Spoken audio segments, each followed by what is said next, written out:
పోయిన పరిచారకుల కూడికలో కొన్ని విషయాలు మనం ధ్యానం చేస్తాం. ఏ విషయాలమ్మా? పని శ్రద్ధగా చేయాలి. తర్వాత ఆ? ఆ.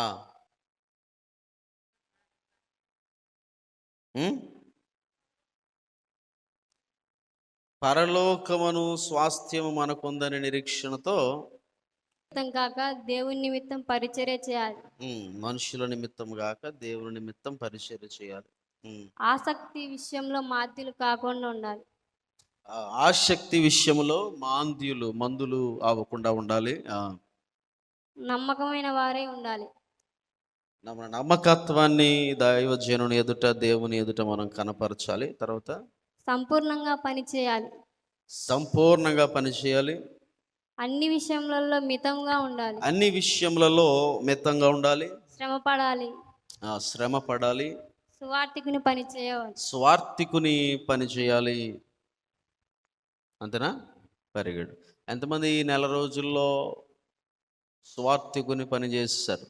మీ చేయి పైకి ఎత్తండి. సువార్త ప్రకటించిన వారు ఎంతమంది? మేము ఎవరికి సువార్త ప్రకటించలేదు అన్నోళ్ళు చేతులు పైకి ఎత్తండి. ప్రకటించని వారు, సువార్త చెప్పలేదు మేమే నెల రోజులు అన్నోళ్ళు చేతులు పైకి ఎత్తండి. కమాన్. ఈ దినము బైబిల్ గ్రంథంలో కొంతమంది పరిచారకులను మీకు పరిచయం చేయాలని ఆశపడుతున్నాను. వారు చేసిన కార్యాలు, వారు పరిచారకులుగా ఎన్నుకోబడ్డానికి వారిలో ఉన్న లక్షణాలను కూడా మనం పరిశీలన చేద్దాం. అపోస్తుల కార్యములు 6వ అధ్యాయం 1 నుంచి 6 వచనాలు. అపోస్తుల కార్యములు 6వ అధ్యాయము 1 నుంచి 6 వచనాలు. ఆ దినముల శిష్యుల సంఖ్య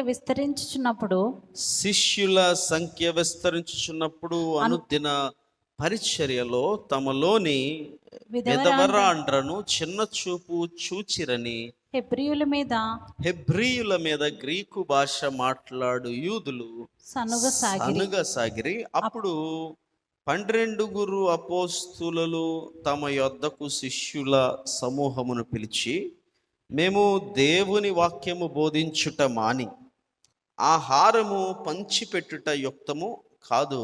కాబట్టి సహోదరులరా, ఆత్మతోనూ జ్ఞానముతోనూ నిండుకొని మంచి పేరు పొందిన 7 మనుష్యులను మీలో ఏర్పరచుకొనుడి. మేము వారికి ఈ పనికి నియమితము. అయితే మేము ప్రార్థన యందును వాక్య పరిచర్య యందును ఎడతెగక యుందుమని చెప్పిరి. ఈ మాట జనసమూహం అంతటికి ఇష్టమైనందున వారు విశ్వాసముతోను పరిశుద్ధాత్మతోను నిండుకొనిన వాడైన స్టెఫను, ఫిలిప్పు ఏంటనంటే, ప్రతిరోజు వారందరూ కూడా ఆహారము వండి సంఘము, ఆదిమ సంఘం అంతా ఆస్తిలమే అపోస్తుల పాదాల చెంత పెట్టారు గనక, మరి సంఘం యొక్క బాధ్యతలన్నీ దైవజనులు అపోస్తులు చూసుకునే క్రమంలో వారు ప్రతిరోజు ఆహారము ప్రతి గృహానికి లేదా సంఘములో ఉన్న ప్రతి ఒక్కరికి అందించుటలో వారు ప్రతిరోజు నిమగ్నమయ్యారు. కొంతమంది ఆ హెబ్రీయుల మీద, 12 మంది శిష్యుల్లో ఉన్న హెబ్రీయుల మీద ఒక కంప్లైంట్ లేవనెత్తారు. అదేంటనంటే, వీరు విధవరాండ్రను చిన్న చూపు చూస్తున్నారు. అందరికీ ఆహారం అందుతుంది కానీ విధవరాండ్రులైన వారి ఇళ్లకు ఆహారము అందట్లేదు. మరి దీని సంగతి చూడండి అని వారు 12 మంది శిష్యులతో సంఘం అంతా కలిసి కంప్లైంట్ చేసినప్పుడు, అప్పుడు దైవజనులు అంటే పాస్టర్ గారులు ఏమన్నారంటే, అయ్యా, మేము ప్రార్థన చేయాలి, మేము సంఘంలో వాక్యం చెప్పాలి, మరి భోజనం పంచిపెట్టే పని కూడా మేమే చేయడం వల్ల మా మీద ఉన్న అధికమైన భారము వలన కొంతమందిని నిర్లక్ష్యం చేయవలసి వస్తుంది. సేవకుడే అన్నీ చేయలేడు గనక వాళ్ళు అంటున్నారు, ఏమన్నారు? మేము ప్రార్థన యందును వాక్యము యందును చదవాలి. మేము ప్రార్థన యందును వాక్య పరిచర్య యందును ఎడతెగక యుందుమని చెప్పిరి.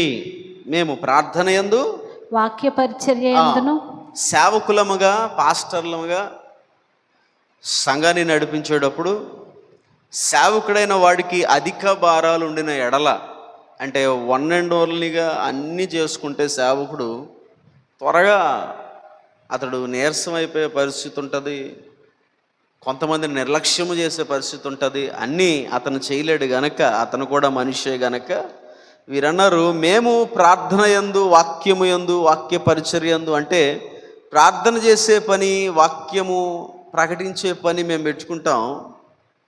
ఈ సంఘములో ఉన్న పనులు ఏవైతే ఉన్నాయో, భోజనము పంచిపెట్టుట, భోజనం వడ్డించుట, నానా విధములైన మందిర కార్యక్రమాలు ఏవైతే ఉన్నాయో వాటిని చేయుటకు మీలో నుంచి ఒక 7 ఎన్నుకోండి అని చెప్పాడు. దేవునికి మహిమ కలుగునుగాక.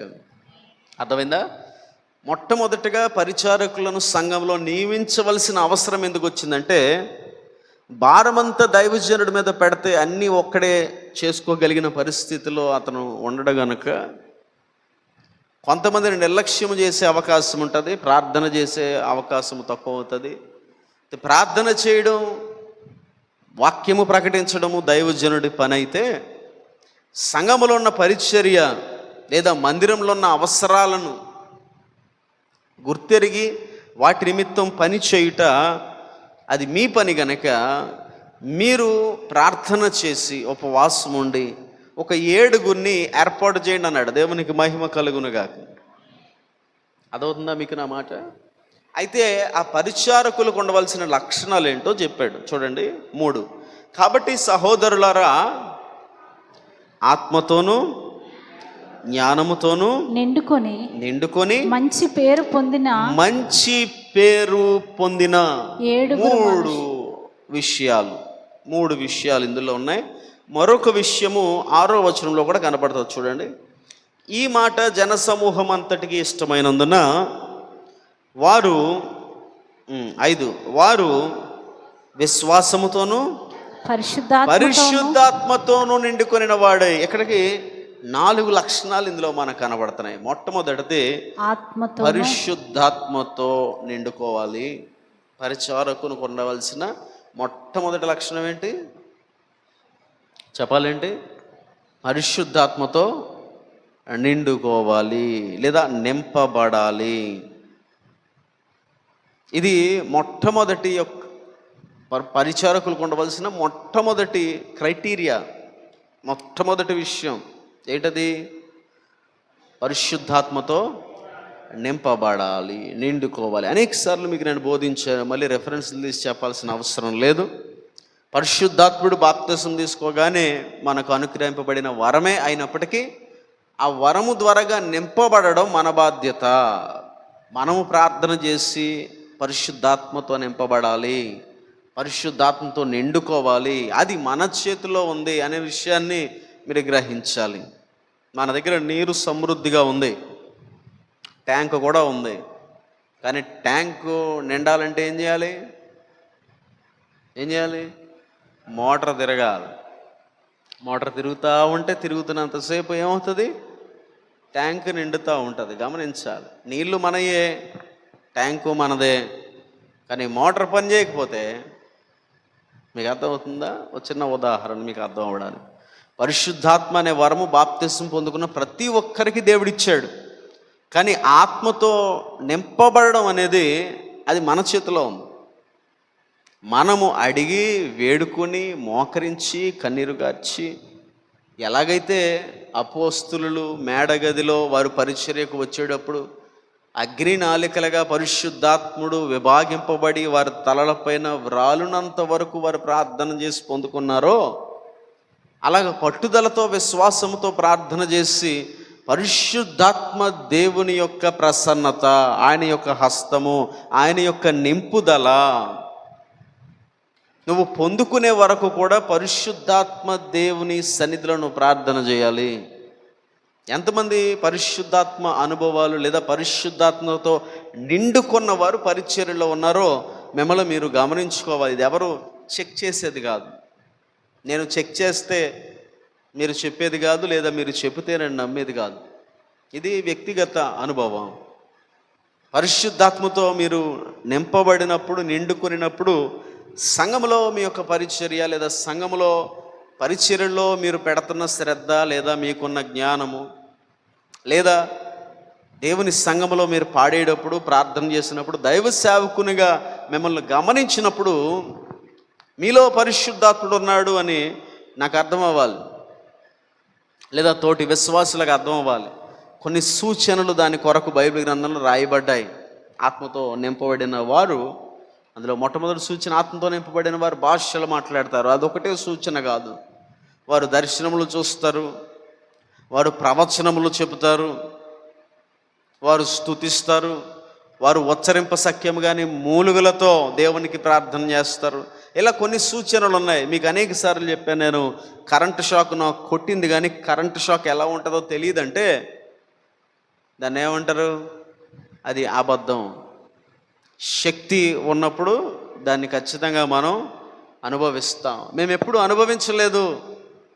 ఒక బలమైన శక్తి మమ్మల్ని తాకినట్టు కానీ, ఆత్మతో నింపబడి భాషలు మాట్లాడి కానీ, దర్శనము చూసి కానీ, ప్రవచనములు చెప్పి కానీ, కళలు కానీ లేదా స్పర్శను అనుభవించి కానీ మేము ఎప్పుడూ కూడా అలాంటి అనుభవంలో లేము అని మీరంటే ఖచ్చితంగా మీరు పరిశుద్ధాత్మ శక్తితో నింపబడలేదు అని మీరు తెలుసుకోవాలి. శక్తి ఎక్కడైతే ఉందో అక్కడ దాని యొక్క ప్రభావము కూడా ఉంటుంది. దేవునికి స్తోత్రం. శక్తి ఉంది కానీ నేను ఎప్పుడు దాని ప్రభావాన్ని చూడలేదండి, దాని బలాన్ని చూడలేదండి. నాలో పరిశుద్ధాత్మ ఉన్నాడు కానండి నేను ఎప్పుడు ఆయనను అనుభవించలేదు, లేదా నేను ఎప్పుడు ఆయన ద్వారాగా ఏ సూచన కూడా నా జీవితంలో చూడలేదు అని నువ్వు అంటే, ప్రియ దేవుని బిడ్డ, పరిశుద్ధాత్మతో నింపబడడానికి నువ్వు చేయవలసిన ప్రార్థన నువ్వు చేయలేదు. ఇక్కడ మేము పరిశుద్ధాత్మను పొందుకున్నాం, లేదా పొందుకుంటున్నాం, నింపబడుతున్నాం ప్రతిదినం. మేము పరిశుద్ధాత్మతో నింపబడి ముందుకెళ్తున్నాం ప్రతిదినం.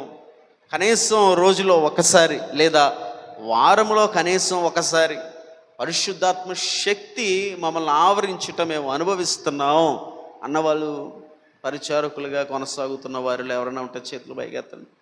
పరిశుద్ధాత్మ శక్తి మీకు లేకుండా మీరు పరిచర్యలో ఎలా కొనసాగాలని ఆశపడుతున్నారు?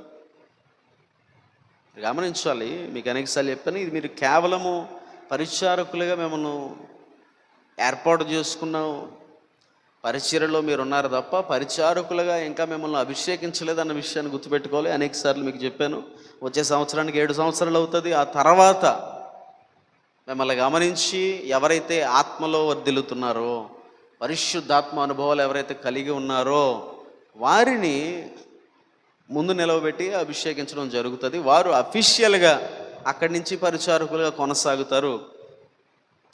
మరి ఆత్మ అనుభవాలు లేని వారిని అఫీషియల్గా వారిని పరిచారకుల గుంపులో ఉంచడానికి దేవుడు కానీ దైవజనులు కానీ ఇష్టపడే పరిస్థితి లేదు. ఇదంతా మీకు బోధించిన తర్వాత చేయాలి కనుక ప్రస్తుతానికి మీరు కొనసాగుతున్నారనే విషయాలు మీరు గుర్తుంచుకోవాలి. పరిశుద్ధాత్మ శక్తితో నింపబడే వరకు ప్రార్థన చేయాలి. అపోస్తలులు, దేవునితో తిరిగిన వారు, యేసు ప్రభుతో సంచరించిన వారు కూడా వారు సువార్త ప్రకటించాలి అంటే దేవుడేమన్నాడు?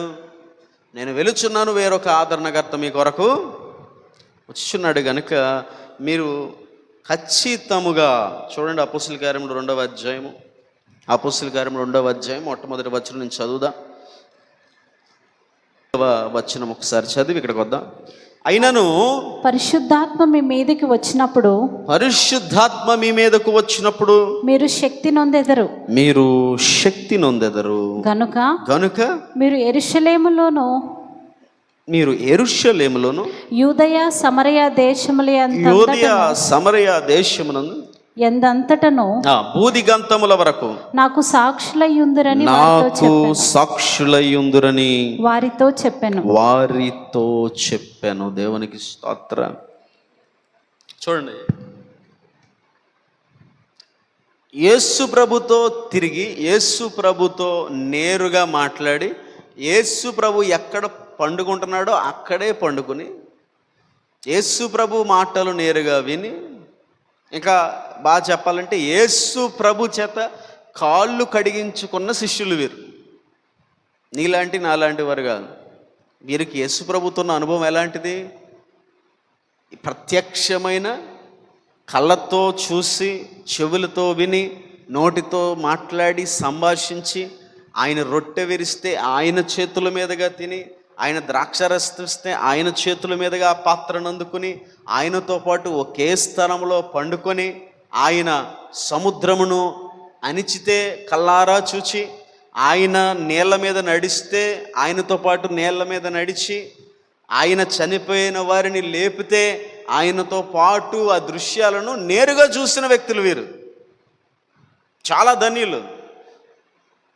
అలాంటి 12 మంది శిష్యులు లోకములోకి వెళ్ళి సువార్త ప్రకటించాలనంటే ప్రభు అన్నాడు, మిమ్మల్ని నేను ఏర్పాటు చేసుకున్నాను, అయితే మీరు నేరుగా వెళ్ళిపోయి సువార్త ప్రకటించడానికి వీల్లేదు, మీకు శక్తి కావాలి. కానీ నా ప్రశ్న ఏంటంటే, యేసు ప్రభుతో కలిసి బ్రతికిన వారికి యేసు ప్రభు నీడ వారి మీద పడ్డది కదా, యేసు ప్రభు స్పర్శ తగిలింది కదా, యేసు ప్రభు వస్త్రపు చెంగు తాగితేనే స్వస్థపరచబడ్డారు కదా.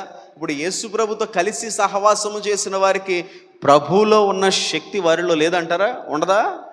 పొందుకోరా ఆ ప్రభావాన్ని?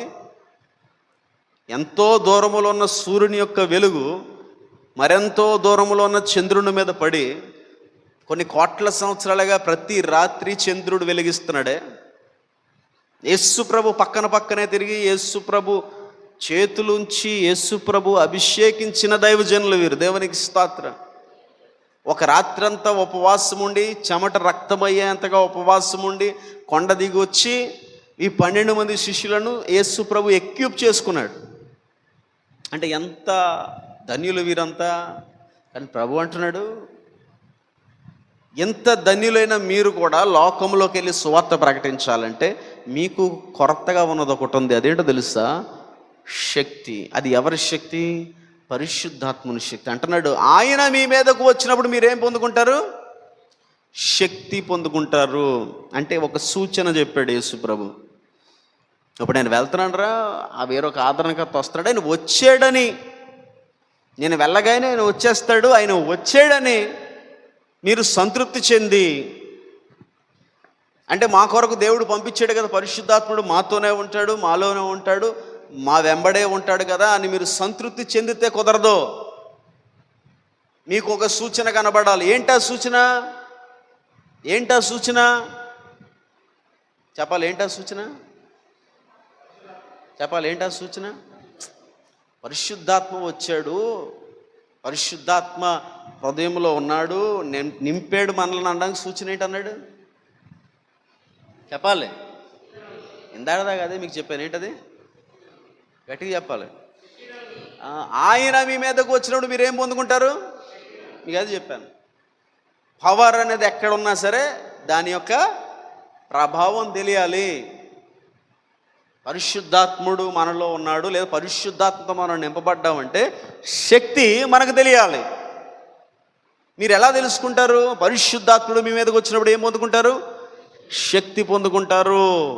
ఊరికే నోటి మాటలతో నేను పరిశుద్ధాత్మను పొందుకున్నానండి, పరిశుద్ధాత్మ నాలో ఉన్నాడండి, ఆత్మ నన్ను నడిపిస్తున్నానంటే సరిపోదు. సూచన ఏంటి?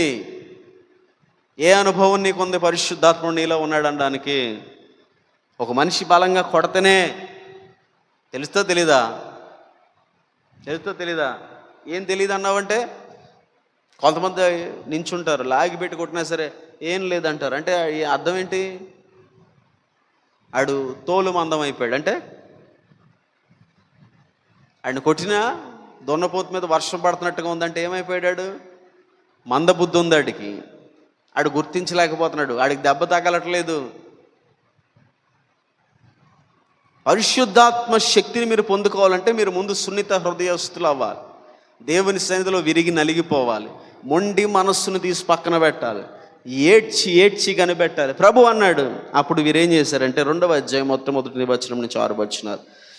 పెంతెకోస్తు పండగ దినము వచ్చినప్పుడు అందరూ ఒక చోట కూడి ఉండిరి. అప్పుడు వేగముగా వీచు బలమైన గాలి వంటి ఒక ధ్వని ఆకాశము నుండి అకస్మాత్తుగా వారు కూర్చి ఉండన్న ఇల్లంతయు నిండెను. మరియు అగ్ని జ్వాలల వంటి నాలుకలు విభాగింపబడినట్టుగా వారికి కనబడి వారిలో ఒక్కొక్కరి మీద వ్రాలగా వారిలో ఒక్కొక్కరి మీద వాలగా అందరూ పరిశుద్ధాత్మతో నిండిన వారై అందరూ పరిశుద్ధాత్మతో నిండిన వారై ఆత్మ వారికి వాక్శక్తి అనుగ్రహించిన కొలది అన్య భాషలతో మాట్లాడసాగిరి. దేవునికి స్తోత్ర.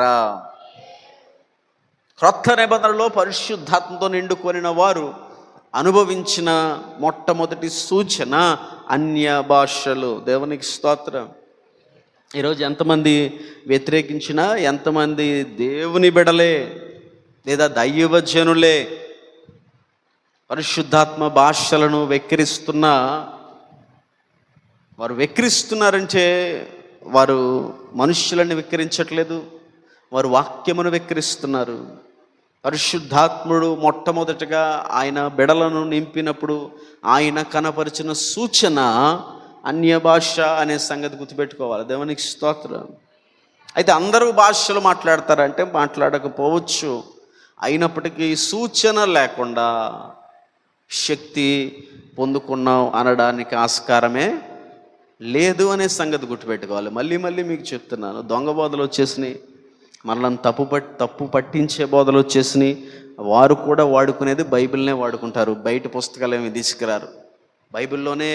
బైబిల్లో ఉన్న వచనాలైతే ఇస్తారు. పరిశుద్ధాత్ముడు అలా కర్త కాదండి. అందరూ చర్చిలో గట్టిగా భాషలో మాట్లాడతాడు, అదంతా గందరగోళంగా సంతగా ఉంటుంది, విపరీతమైన వాదనలు. కనుక సంఘములో భాషలు మాట్లాడలేదు సరే, వ్యక్తిగతంగా అయినా నువ్వు ఎప్పుడైనా భాషలు మాట్లాడని అడిగితే లేదండి నేను మాట్లాడలేదండి. సరే, భాషలు మాట్లాడేది ఎప్పుడైనా శక్తిని అనుభవించావా? కనుక నేను మీకు చెప్పొచ్చేది ఏంటంటే, మీకు ఏ అనుభవం లేకుండా మీరు శక్తిని అనుభవించకుండా మేము పరిశుద్ధాత్మతో నింపబడ్డాం, ఆత్మతో ఉన్నాం అని చెప్పుకుంటే అది చాలా హాస్యాస్పదం, అదొక జోక్. కనుక ఎప్పటి వరకైతే మీరు ఆత్మతో నింపబడరో అప్పటి వరకు మీ పనిలో ఫలింపు ఉండదు. మీరు గమనించాలి. కొన్ని సంవత్సరాలుగా మీకు చెప్తున్నాను, మీరు ఉపవాసం ఉండి కనిపెట్టి మోకరించి ఏడ్చి అడగండి. వారు ఎన్ని దినాలు ప్రార్థన చేశారు? పరిశుద్ధాత్మ వచ్చినంత వరకు కూడా వారందరూ మేడగదిలో వారందరూ కలిసి కూర్చుని పరిశుద్ధాత్మ ఎప్పటి వరకు వారి మీద దిగి వస్తుందో అంతవరకు కూడా వారు మేడగదిలో కనిపెడుతూ ప్రార్థన చేశారు. దేవునికి స్తోత్రం. కానీ ఒక 5 నిమిషాలు దేవుడిని అడిగితే, లేదా 5 నిమిషాలు ప్రభు అని ఆత్మతో నింపు ప్రభు అని అడిగితే పొందుకునేది కాదు. నువ్వు నీ వ్యక్తిగత ప్రార్థనలో మోకరించి ఒక రాత్రంతా గడపగలిగితే, ఆ రాత్రి ఒకవేళ పరిశుద్ధాత్మను పొందుకునే అనుభవం, ఆ అభిషేకము, ఆ హస్తము నిన్ను తాకినట్టు, నువ్వు శక్తిని పొందుకున్నట్టు నీకు తెలియకపోతే మళ్ళీ ఇంకొక రాత్రి చేయి. ఏదో ఒక రోజు ప్రభు నిన్ను దర్శిస్తాడు. పడితే ఎలా ఉండాలి దేవుని సన్నిధిలో అంటే, అది నువ్వు పొందుకునే వరకు కూడా నువ్వు లేకూడదు. యాకోబు అలాగే పట్టుబట్టాడు, నువ్వు ఆశీర్వదిస్తే కానీ నేను నిన్ను విడిచిపెట్టన్నారు. ఒక రాత్రంతా పెనుగులాడాడు, ఇంకా దేవుడే అలసిపోయాడు. అమ్మో వీడు లెగిసేలాడాడు ప్రార్థనలోంచి అని చెప్పి యాకోబు నేను దీవిస్తున్నాడు. ఇక్కడి నుంచి యాకోబు కాదు, ఇక్కడి నుంచి నీవు ఇశ్రాయేలు, నీలో నుంచి 12 గోత్రాలను నేను తెస్తాను. దేవునికి స్తోత్రం. కాబట్టి ఈ రోజు నుంచి మీరు చేయవలసిన పని ఏంటంటే, మీకు ఎన్ని పనులు ఉన్నాయి, ఎంత బిజీగా ఉండని, ఏదైనా కానీ మీరు పరిచారకులుగా ఉండుటకు ఇష్టపడుతున్న వారు గనక, మీ మీద దేవుని ఏర్పాటు ఉన్నది గనక, ఆత్మ లేకపోతే మీరు ఎంత పని చేసినా వేస్ట్. అసలు ఆత్మ లేకపోతే మీరు క్రైస్తవులుగా ఉండుటే వేస్ట్. పరిచర్య తీసి పక్కన పెట్టండి. వాక్యం చెప్తుంది, ఆత్మ లేనివాడు నావాడు. అంటే మీరు ఎక్కడే ఉన్నా, దేవుణ్ణి ఎంత ప్రేమిస్తున్నా, పరిశుద్ధాత్మ అనే ముద్ర మీలో లేకపోతే దేవుడు సింపుల్గా ఏమంటాడంటే, ఇతను నావాడు కాదు.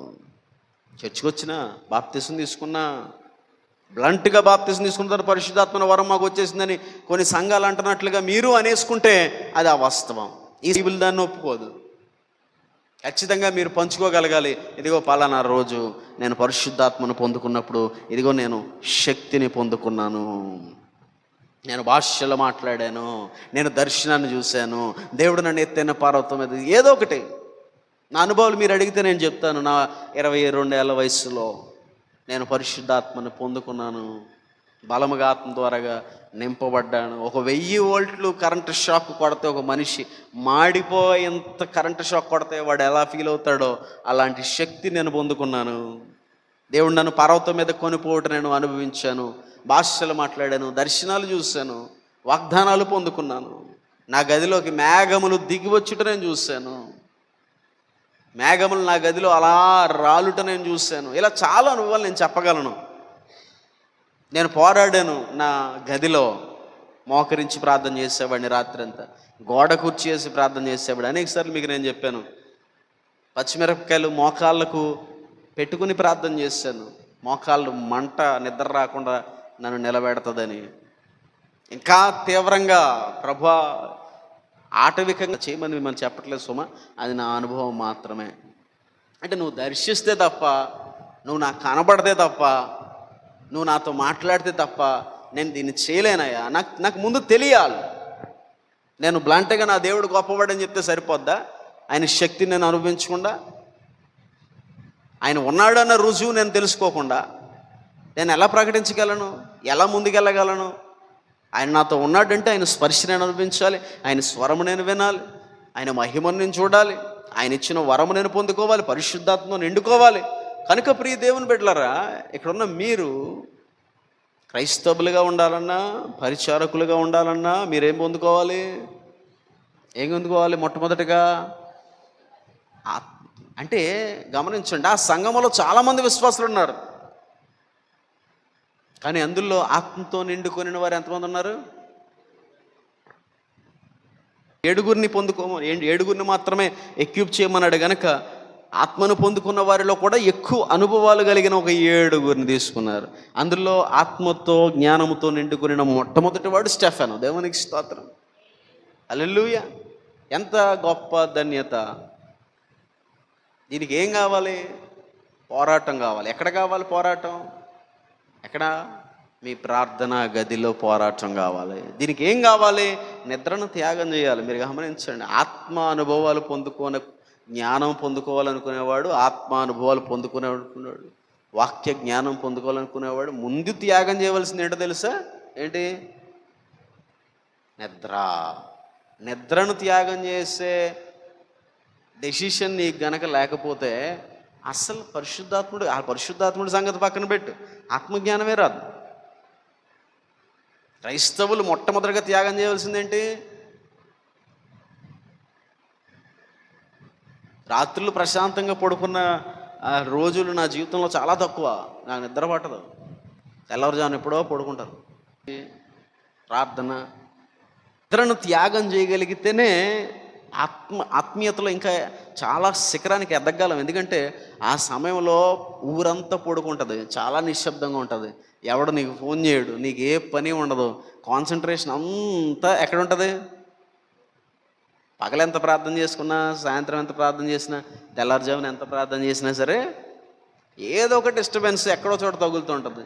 కానీ అందరూ పడుకున్న వేళ నువ్వు లేచి దేవుని సన్నిధిలో మొరపెట్టావనుక. అందుకే ప్రభు అన్నాడు, మీరు శోధన రాకుండా నిమిత్తము ఏమన్నాడు? రాత్రి అంతా నిద్ర మేలుకొని ప్రార్థన చేయండి అన్నాడు. దేవునికి స్తోత్రం, హల్లెలూయా. అంటే మీరు పరిచారకులుగా ఏర్పాటు చేయబడిన వారు కనుక మీరు నిద్రను త్యాగం చేసి పరిశుద్ధాత్మ కొరకు వేడుకోండి. మోకాళ్ళు నొప్పి వచ్చే వరకు ప్రార్థన చేయండి. చెప్తున్నాను, మోకాళ్ళు నొప్పి వచ్చే వరకు, ఇంకా బాగా చెప్పాలంటే నడాలు పడిపోయే వరకు ప్రార్థన చేయండి.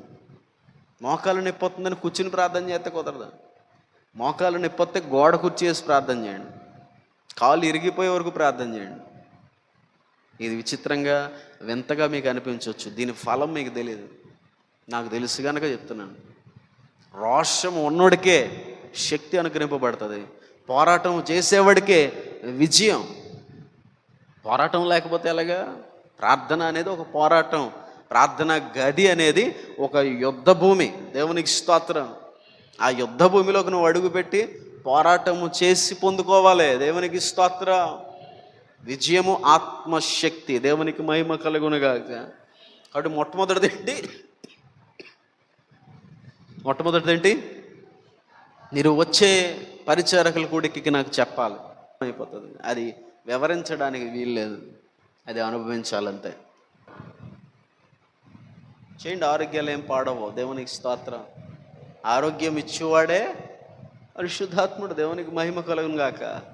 పోవు స్థలమెల్ల ఆరోగ్యమే, పారు చోటెల్ల పరిశుద్ధమే, నిలచు మేరంత సమృద్ధియే, నిలచు మేరంత పుష్టికరమే. హల్లెలూయా. ఆయన ప్రవహిస్తే ఆరోగ్యమే, స్వస్థతే. మీరు గమనించాలి ఈ విషయాలు. రెండవ లక్షణం ఏంటంటే వీరిలో జ్ఞానముతోను. దేవునికి స్తోత్రం. హల్లెలూయా. ఏంటి రెండోది? జ్ఞానము. వాక్యం చెప్తుంది, మీలో ఎవరికైనా జ్ఞానము కొదువైన ఎడల ఏం చేయమన్నాడు? ఏం చేయమన్నాడు? చెప్పాలి. ఏం చేయమన్నాడు? వాక్యం అమ్మాది. ఏం చేయమన్నాడు? నాకు మొరపెట్టుడి, నేను మీకు దయచేస్తాను. మీరు గమనించాలి ఈ వచనాన్ని.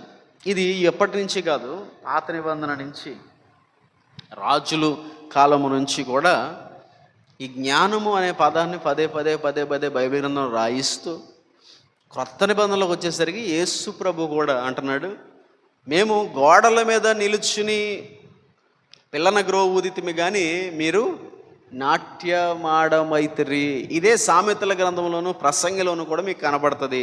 జ్ఞానము గోడల మీద నించుని కేకలు వేయిచున్నది నన్ను పొందుకోమని, కానీ మీరెవరు దాని వైపు చూడట్లేదు. సొలొమోను రాజ్యాధికారాన్ని పొందుకున్నప్పుడు అతను చాలా యవ్వనస్తుడు, 20 సంవత్సరాలు కూడా లేని యవ్వనస్తుడు, చిన్నవాడు. అతనికి దేవుడు ప్రత్యక్షమయ్యాడు. కలవరపడుతుంటే సొలొమోను కలవరపడుతున్నాడు. నేను చాలా చిన్నవాడిని, నా తండ్రి ముసలివాడు అయిపోయాడు, రాజ్యం నా చేతికి వచ్చింది, ఈ రాజ్యాన్ని నేను ఎలాగా పరిపాలించాలి అని కలవరపడిపోతున్నాడు చిన్నపిల్లవాడు. అప్పుడు దేవుడు ప్రత్యక్షమై సొలొమోను ఎందుకు భయపడుతున్నావు అంటే, ప్రభువా నాకు చాలా కంగారుగా ఉందయ్యా అంటే, దేవుడు అడిగాడు, ఏం కావాలి సొలొమోను నీకు అని అంటే, సొలొమోను ఏమడిగాడు తెలుసా? జ్ఞానము దయచేయి. దేవునికి స్తోత్రం. ఏం దయచేయి? జ్ఞానము దయచేయి. అంటే అతను అడిగింది కోరిక మాత్రమే కాదు, అతడు జ్ఞానము లేని వెర్రివాడని దేవుని సన్నిధిలో ఒప్పుకుంటున్నాడు. దేవునికి స్తోత్రం. హల్లెలూయా. జ్ఞానము ఎవరికి అనుగ్రహింపబడుతుంది? మీకు అనేకసార్లు నేను చెప్పాను, ఆరాధన గురించి మాట్లాడినప్పుడు కూడా, దేవుని సన్నిధిలో నాకేమీ తెలియదని ఎవడైతే పడగలుగుతాడో, దేవుని ఎదుటే కాదు మనుషుల ఎదుట కూడా తనకున్న జ్ఞానాన్ని ప్రదర్శించుకుంటకు ఆతురపడకుండా, వేగిరపడకుండా, ఎదటివాడి నుంచి ఏదైనా నేర్చుకోగలను అనే తత్వముతో ఎవడైతే బ్రతుకుతాడో వాడికి దేవుడు జ్ఞానం అనుగ్రహిస్తాడు. గమనించాలి ఈ సంగతులు. దేవునికి నేను ఎప్పుడు మాట్లాడాలో అప్పుడే మాట్లాడతా. వారి దగ్గర నుంచి కూడా నేర్చుకోగలిగింది ఏదో ఉంది. వాక్యం చెప్తుంది, మౌనముగా ఉండేవాడినట ప్రజలు ఎలా ఎంచుతారంట? జ్ఞానిగా ఎంచుతారంట. నాకు అంతా తెలుసని మాట్లాడేవాడు నవ్వులు పాలవుతాడని ప్రసంగిలో సొలొమోను రాయించాడు. నీకు అనేకసార్లు వచనాన్ని చూపించాను కూడా.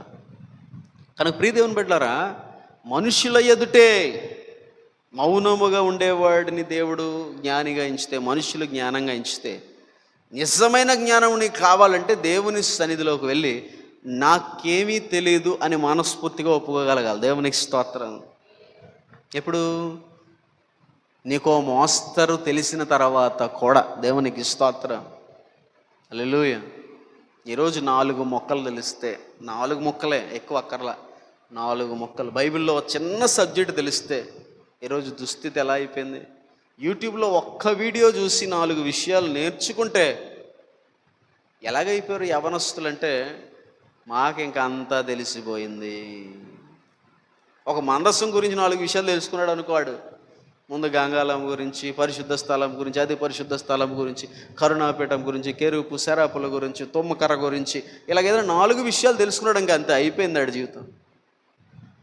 నేను చాలా జ్ఞానం తెలిసేసుకున్నాను, నాకంటే సూపర్ లేడు అన్నట్టుగా ఇంకా వచ్చిన ప్రతి ఒక్కడిని కూర్చోబెట్టి, మందసం ఎప్పుడు కట్టారు చెప్పు, ఎప్పుడు చేశారు చెప్పు, ఎక్కడ ఉండేది చెప్పు, ఎక్కడికి వెళ్ళింది చెప్పు, ఎక్కడి నుంచి, అరే కళ్ళు కనపట్లేదురా, ఎదరంత పెద్ద రాయి ఉంది, ఎద్దులా వెళ్ళిపోతున్నామేంటి అంటావా అనవా? అందరితో ఒకేలాగా ఉంటే అవుతుందా? ఏం కావాలి మనకి?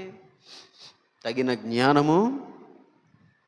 అడగండి ప్రభు సన్నిధిలో మోకరించి, ప్రభా మాకు జ్ఞానం దయచేయి. ముందు ఒప్పుకోండి, అయ్యా మేము వెర్రివారం అయ్యా, మాకేమీ తెలియదు అయ్యా, మేము మొద్దులమయ్యా. ఎప్పుడైతే ఒప్పుకోవడానికి నీ అహమడ్డు వస్తుందో అప్పటి వరకు నువ్వు జ్ఞానాన్ని సంపాదించుకోలేవు. ఎప్పుడైతే అహాన్ని పక్కన పెట్టి, ప్రభా నేను ఒక దున్నపోతులాంటోడిని, దావీదేమన్నాడో తెలుసా? దేవుని హృదయానుసారుడు దేవుని సన్నిధిలో, అయ్యా నీ సన్నిధిలో ఒక మిల్లినయ్యా, నీ సన్నిధిలో ఒక మిడత. ఇంకా ఏమన్నాడో తెలుసా దావీదు? చచ్చిన కుక్కలాంటి అన్నాడు. ఎవరి దగ్గర? దేవుని దగ్గరగా. సౌలు ముందు అన్నాడు ఆ మాట. చచ్చిన కుక్క వంటి వాడిని కదా, నన్ను ఎందుకు తరుముతున్న నా ఏలినవాడు అని సౌలుతో అన్నాడు. అంత సీన్ అక్కర్లేదు. గొలియాతుని లేపేసినోడికి సౌలో లెక్క. అయ్యి ఆవడరాను పని చేసి కుట్టాడంట, లేచిపోద్ది తలకాయ. అంత అభిషేక్తుడు దావీదు. మామూలు విషయమా? దావీదుకున్న అభిషేకం ఈనాటికి ఎవరిలోనూ కనపడదు. అంత అభిషేక్తుడు దావీదు. ఎన్ని తలాంతులు! అందగాడు, పాటగాడు, ఆటగాడు, మాటగాడు, అన్నీ దావీదులో లేవు. అద్భుతమైన అభిషేకం. అలాంటి వాడు చచ్చిన కుక్క లాంటి వాడిని కదా అని దేవుని సన్నిధిలోను అలాగే సౌలు దగ్గర తగ్గించుకుంటున్నాడు. అందుకే దావీదుకి దేవుడు జ్ఞాని అయిన కుమారుని ఇచ్చాడు. దేవునికి స్తోత్రం. తనని జ్ఞానంతో నింపడం కాదు, తన కుమారుణ్ణే మహాజ్ఞానిని చేశాడు. సొలొమోనుకు ముందు కానీ సొలొమోనుకు తర్వాత కానీ ఇంకంతటి జ్ఞానం ఎవడికి ఉండదని దేవుడే చెప్పేశాడు. దేవునికి స్తోత్రం. మరి మన సంగతి ఏంటి? నా చిన్న వయసు నుంచి ఈ మాటలు వింటున్నాను నేను నాకు ఇప్పుడు గుర్తుంది. బాప్తీసం తీసుకున్న మొట్టమొదటి రోజు బాప్తీసం తీసుకున్న మొట్టమొదటి రోజు ఆ రాత్రి ప్రార్థన చేస్తూ నా గదిలో తలుపేసుకుని నేను ప్రభుని అడిగింది ఒకటే, సొలొమోనుకి జ్ఞానం ఇచ్చావు ప్రభా, నాకు జ్ఞానం ఈ ప్రభా, నాకు కూడా జ్ఞానం ఇయ్యా. నేను చేసింది నాకు తెలిసి నా ఆలోచనలో ఉండి నేను బాప్తీసం తీసుకున్న మొట్టమొదటిసారి ప్రార్థన జ్ఞానం గురించి చేశాను. ప్రభా సొలొమోనుకి ఇచ్చిన జ్ఞానం కనీసం అందులో సగమైన నా తల మీద పడే ప్రభా. దేవునికి స్తోత్రం. హల్లెలూయా. అది పుస్తకాలు చదివితే రాదు, బైబిల్లో ఉన్న అక్షరాలు చదివితే రాదు, గ్రంథాలను ధ్యానం చేస్తే రాదు. అది దేవుడే తన చేత్తో మన తలలో పెట్టేయాలంతే. 100 పుస్తకాలు చదివినోడికి లేని జ్ఞానం నీకు ఉంటుంది. దేవునికి స్తోత్రం. బైబిల్ అంతా 100 సార్లు చదివినోడికి లేని జ్ఞానం బైబిల్ అంతా ఒక్కసారి చదివినోడికి ఇచ్చేస్తాడు దేవుడు. ఎప్పుడు? నాకేమీ తెలియదు, నాకేమీ రాదు, నేను ఎందుకు పనికిరాని వాడినని మనస్ఫూర్తిగా దేవుని సన్నిధిలో కనిపెట్టి ఒప్పుకుని నా జ్ఞానం దయచే ప్రభా, జ్ఞానము లేని వెర్రివాడనయ్యా. దేవునికి స్తోత్ర. భక్తుడు అంటాడు బైబిల్లో, జ్ఞానము లేని వెర్రివాడను ఎన్నుకున్నావు. దేవునికి స్తోత్ర. మనం కూడా జ్ఞానం సంపాదించుకోవాలి. మొట్టమొదటి ఏం సంపాదించుకోవాలి? పరిశుద్ధాత్మను. 2, 3 మంచి పేరు. మంచి పేరు అంటే ఏంటో ఇదివరకు చాలాసార్లు మీకు నేను చెప్పాను. మనుషుల ఎదుట మంచి పేరు సంపాదించుకోవడం చాలా కష్టంలాగుంది. మంచి పేరు అంటే మనుషులు నీకు ఇచ్చేది కాదు, దేవుని వలన నువ్వు పొందుకునే మంచి పేరు. దేవునికి స్తోత్రం. నీ క్రియల వల్ల, నీ పనుల వల్ల, నీ అందం వల్ల, నీ ఎత్తు వల్ల, నువ్వు చేసే సహాయం వల్ల కాదు. దేవుని జ్ఞానముతో, దేవుని పరిచర్యలో, దేవుని సముఖములో నువ్వు వర్ధిల్లిన కొలది ఆ మంచి పేరు దేవుడే నీకు ఇస్తాడు. దేవునికి స్తోత్ర. హల్లెలూయా. కాబట్టి మంచి పేరు, దీని గురించి నేను ఒక ప్రసంగమే చేశాను మన చర్చిలో. ఆ ప్రసంగం మీ డైరీలో ఎక్కడ ఉంటుంది, చదువుకోండి. 4వది కిందకు వచ్చేస్తే 6వ వచనంలో 5వ వచనంలో మనకు కనబడుతుంది విశ్వాసము. దేవునికి స్తోత్ర. విశ్వాసము గురించి పోయిన పరిచారకుల కూడికలోను అంతకుముందు ఉపవాస కూడికలోను మనం ధ్యానం చేసాం. విశ్వాసం అనగా ఏంటి?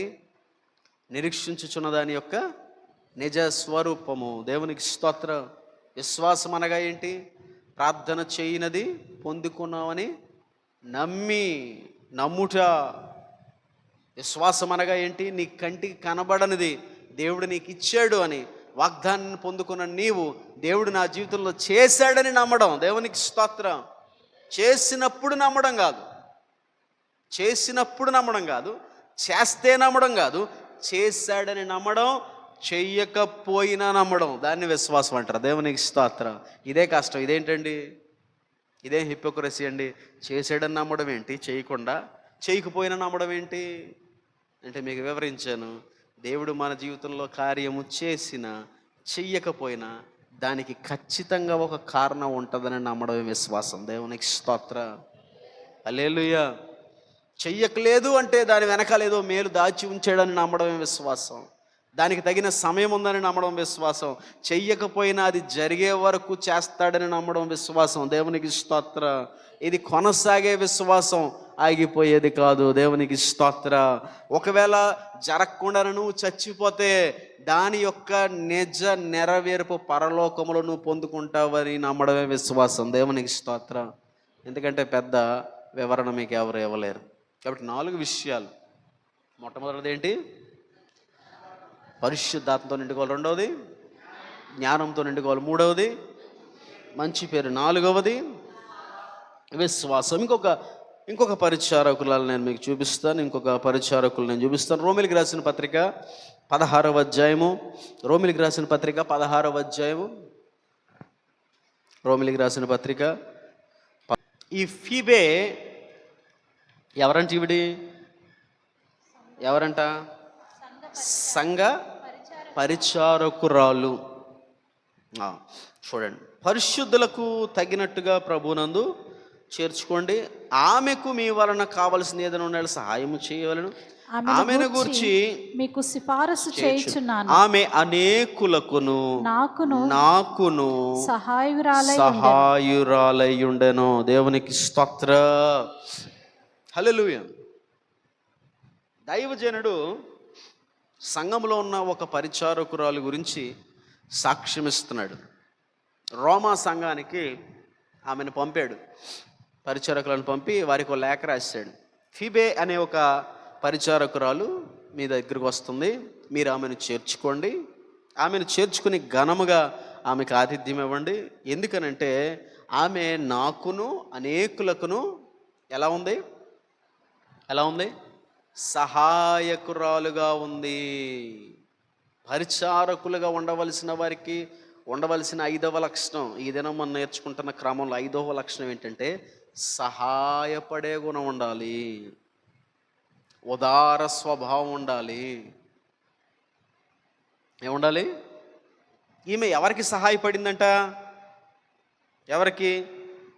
మొట్టమొదటిగా దైవజనుడికి సహాయపడింది. రెండవదిగా దైవజనుడికి మాత్రమే కాదట, అనేకులకు సహాయము చేసే గుణము ఈమెలో ఉంది. దేవునికి స్తోత్రం. ఈరోజు పరిచారకులుగా మీరు ఉంటున్నారు అని అంటే పరిచర్య ఎవరికి చేస్తున్నారు? ఎవరికి చెప్పాలి? ఎవరి పరిచర్య ఇది? గట్టిగా చెప్పండి అమ్మా. వాక్యం చెప్తుంది, తనకేదో కొదువై ఉన్నట్టు మనుష్యుల చేత సేవింపబడుటకు ఆయన మనుష్యుడు కాదు, దేవుడు అని రాయించబడం. దేవునికి స్తోత్రం. మీరు దేవుడికి పరిచర్య చేయడం ఏంటి? ఇది దేవుని పరిచర్య. అంటే దాని అర్థం దేవుడు తన ప్రజల కొరకు మనకు అప్పగించిన పరిచర్య. దేవుని పరిచర్య అంటే దేవునికి చేసేది కాదు. గుళ్ళోకి చేయడానికి పరలోకంలో కోట్ల దూతలు ఉన్నారు. దేవునికి స్తోత్రం. ఆయనకి ఏమీ తక్కువ లేదు. చేస్తున్నాం, ఆయన బిడలకు చేస్తున్నాం. మన పరిచర్య ఎవరికి చేస్తున్నాం? అన్యజనులకు చేస్తున్నాం. మన పరిచర్య ఎవరికి చేస్తున్నాం? సర్వ మానవాళికి చేస్తున్నాం. దేవునికి స్తోత్రం. నేను దేవుని పరిచర్య చేస్తున్నానని నలుగురికి. పరిచర్య అంటే మనం చేసేది ఎవరికి? ఇప్పుడు వచ్చాడు వంట వండుతున్నారు, దేవుడు తింటున్నాడా? ఎవరు తింటున్నారు? ఇవన్నీ తుడుతున్నారు, దేవుడు కూర్చుంటాడు బాసిపట్లు వేసుకుని. ఎవరు కూర్చుంటున్నారు? పరిచర్య ఎవరి కోసం? ఇక్కడ పాటలు పాడుతున్నారు, స్తుతి దేవునికి వెళ్తున్నప్పటికీ ఆ పాటల్లో ఉన్న మాటల ద్వారాగా దేవుడు బలపడుతున్నాడా? ఎవరు బలపడుతున్నారు? ఇక్కడ నేను వాక్యం చెప్తున్నాను, దేవుడికి చెప్తున్నానా? ఎవరికి చెప్తున్నాను? మీకు చెప్తా. పరిచర్య ఎవరి కోసం? దేవుని కోసం కాదు. ఎవరి కోసం? కాబట్టి మీరు సహాయపడవలసింది కేవలము దేవునికే కాదు. దేవునికి మీ సహాయం అక్కర్లేదు. నేను దేవునికి సహాయం చేస్తున్నానని ఎవరు అనుకోవద్దు. మీ దైవజనునికి, అలాగే మీ తోటి విశ్వాసులకి, అలాగే మీ చుట్టుపక్కల వారికి, అన్యజనులకు మీరు సహాయం చేసే గుణం కలిగి ఉండాలి. దేవునికి స్తోత్రం. నేను మీకు చెప్పాను అనేక సార్లు, ఒక నెలలో కనీసం మీకు వచ్చే జీతములో లేదా మీకున్న దాంట్లో కనీసం ఒక 10%, ఒక 20% కూడా నేను ఎవ్వరికి ఇవ్వలేకపోయాను అని మీరు మీకు గనక అనిపిస్తుంటే మీరు దేవుని ప్రేమ లేనట్టే. నీకు వచ్చేది 10 రూపాయలే కానీ, 100 రూపాయలే కానీ, 1000 రూపాయలే కానీ, 10,000 కానీ, అందులో దేవునికి ఇవ్వాల్సింది దేవునికి ఇచ్చేయాలి. దేవుని నామం పేరట చేయవలసిన సహాయం వారికి చేయాలి. ఎవరైతే ఆ సహాయం కొరకు ఎదురు చూస్తున్నారో వారికి సహాయం అందాలి మీ ద్వారాగా. సహాయపడాలి అనేకులకు. అసలు మీరు నాకు ఇవ్వకపోయినా పర్వాలేదు, మీరు ఎప్పుడు వచ్చినా సరే ఆదివారం వచ్చినప్పుడు ఇదిగో సంఘంలో వాళ్ళు టార్గెట్ చేసుకోండి. పాపం వీళ్ళ పిల్లలు సరిగ్గా తినట్లేదు, లేదా పాపం వాళ్ళు కొంచెం పేదరికలు ఉన్నట్టు అనిపిస్తుంది, ఏదో ఒకటి తీసుకురండి. 4 యాపిల్స్ తీసుకొచ్చి వాళ్ళకి ఇవ్వండి. నాకుండా ఉన్న వాళ్ళకి అవి అందలేదు అనుకోండి, నేను తిన్నా ఒకటే తినపోయినా ఒకటే, ఉపయోగం లేదు. దైవజనుడికి చేసేది దైవజనుడికి చేయండి, దేవుడికి ఇచ్చేది దేవుడికి ఇవ్వండి. సంఘంలో లేని వారికి చేయగలిగింది లేని వారికి చేయండి. మీ వీధిలో లేని వారికి చేయగలిగింది లేని వారికి చేయండి. గడిచిన ఆదివారం కూడా నేను మీకు చెప్పాను, మీ వీధిలో ఎవరైనా పిల్లలు పాపం స్కూల్ డ్రెస్సులకి చిల్లులు పడిపోయి సంకలన్నీ ప్యాచీలు వేసుకుని ఇలా కుట్టుకుని వెళ్తున్నారు అనుకో, మా బిడ్డలు చూడు మంచి బట్టలు వేసుకెళ్తున్నారు ప్రభువా, మమ్మల్ని ఎంత దీవించావు ప్రభువా అనుకున్నావు అనుకో, నువ్వెవరివి? నువ్వు ఆ మందిరంలో ప్రార్థన చేసినా ఆ ధనవంతుడివి. దేవుడు ఎవరు ప్రార్థన అన్నాడు? ధనవంతుడి ప్రార్థన, సొంకరి ప్రార్థన. ఆడి వైపు చూసి, నీ పిల్లల వైపు చూసి, ప్రవ్వా మా పిల్లల్ని ఎంత దీవించావు ప్రవ్వా, వేషధారి అయిపోతావు. వాళ్ళని చూసినప్పుడు ఏమనిపించాలో తెలుసా? ప్రవ్వా మా పిల్లలు ఇలా ఉన్నారు, వాళ్ళేంటి ప్రవ్వా, వాళ్ళకు ఒక జత నేను కొని పెడతాను. వెంటనే దాయి డబ్బులు ఒక జత కుట్టించు. మొత్తం ఊరంతా పిల్లలకి నువ్వు ఇవ్వకపోవచ్చు, కానీ ఒక్క పిల్లకి నువ్వు ఇవ్వగలవు కదా, ఒక్క పిల్లోడికి చేయగలవు కదా. నీ పిల్లలు ఇస్త్రీ వేసుకున్న బట్టలు, చక్కగా మంచి బట్టలు వేసుకుని స్కూల్కి వెళ్తుంటే ఎంత దజ్జాగా ఉంది. వాళ్ళు అలాగా కుట్టుకుని ప్యాచీలు పట్టుకుని వెళ్తుంటే వాళ్ళు ఎంత సిగ్గుగా ఫీల్ అవుతారు తెలుసా? పిల్లల మధ్యలో కూర్చుని చదవడానికి, క్లాస్ రూమ్లో కూర్చోవడానికి. అరే అందరూ మంచి బట్టలు వేసుకుంటున్నారు, మా అమ్మ నాన్న ఏంటి మాకు ఇలాంటి బట్టలు ఇచ్చారని మనసులో ఎంత బాధపడుతూ ఉంటారో తెలుసా? దేవుణ్ణి నమ్ముకున్న బిడవగా ఇలాంటివి చూస్తున్నప్పుడు వాళ్ళకి సహాయం చేయకుండా ఉండుటకు నీ చేతులు కొరచైపోయినాయా? మన దేవుడట సహాయము చేయకుండా ఉండగా ఆయన హస్తములు కొరచ కాలేదు. ఆయన కొరచ చేతులోడు కాదు. నువ్వు కొరచ చేతులు దానివైతే, నువ్వు కొరచ చేతులోడు అయితే అసలు నీకు దేవుడు తెలియనట్టే. మన దేవుడు హస్తం ఎప్పుడు ఇలాగుంటే మన హస్తం కూడా ఎలా ఉండాలి? ఇలా ఉండకూడదు ఎప్పుడు. మన హస్తం ఇలాగ ఉన్నప్పుడు, మనం ఇస్తూ ఉన్నప్పుడు, మీకు అనేకసార్లు చెప్పాను, నువ్వు ఇస్తూ ఉండాలి, దేవుడు నీకు ఇస్తూ ఉండాలి. దేవునికి స్తోత్రం. నువ్వు చేయగలిగినంతే. బిడలంగా ఇక్కడ ఫీబేకు దక్కిన సాక్ష్యం ఏంటో తెలుసా? నాకును అనేకులకును పరిచర్యలు ఉన్న మీ గురించి వినవలసిన సాక్ష్యం ఏంటో తెలుసా? ఇదిగో హెవెన్లీ జాయ్ సంఘములో ఒక పరిచారకుడు ఉంటాడండి. ఎంత సహాయం చేస్తాడండి మనుషులకు, ఎంతమందిని ఆదరించిందండి, ఎంతమందికి సహాయం చేసిందండి, ఎంతమందికి భోజనం పెట్టిందండి ఆవిడ, ఎంతమందికి బట్టలు కొందండి ఆవిడ. మీ గురించి ఒక సాక్ష్యం వినబడాలి. అంతేగాని నువ్వేంటమ్మా ఎందుకు వెళ్తావు చర్చి కంటే, నేను చర్చిలో పాటలు పాడేస్తాను, నేను చర్చిలో అన్నం వండేస్తాను, నేను చర్చిలో పరిచారకులు నాకు పెద్ద స్టేజ్ ఉందని గొప్పలు చెప్పుకున్నావు అనుకో, దేవుడు కూడా సిగ్గుపడతాడు. ఆ స్థానం దేవుడు నీకు ఇచ్చాడంటే నువ్వు ఎంతమందికి సహాయపడే స్థితిలో ఉండాలి. పౌలు చెప్తున్నాడు, ఆమె నాకు అనేకులకును సహాయపడింది. మరి ఆమె కొరకు ఆమె ఏం చేసుకుంది? ఏం చేసుకోలే. ఆమె 10,000 జీతం వస్తే పాస్టర్ గారికి 5,000 ఇచ్చేసి ఇంకొక 5,000 ఎవరికొకడికి బాధల్లో ఉన్నాడు అడిగి ఇచ్చేసింది ఆవిడ. గొప్ప సాక్ష్యం పొందుకుంది. ఆ సంఘంలోనే కాదు, వేరే సంఘాలకు కూడా పంపించి ఆమె ద్వారాగా సంఘాలను బలపరిచే పని అప్పగించాడు అపోస్తలుడైన పౌలు ఫీబేకి. దేవునికి స్తోత్రం.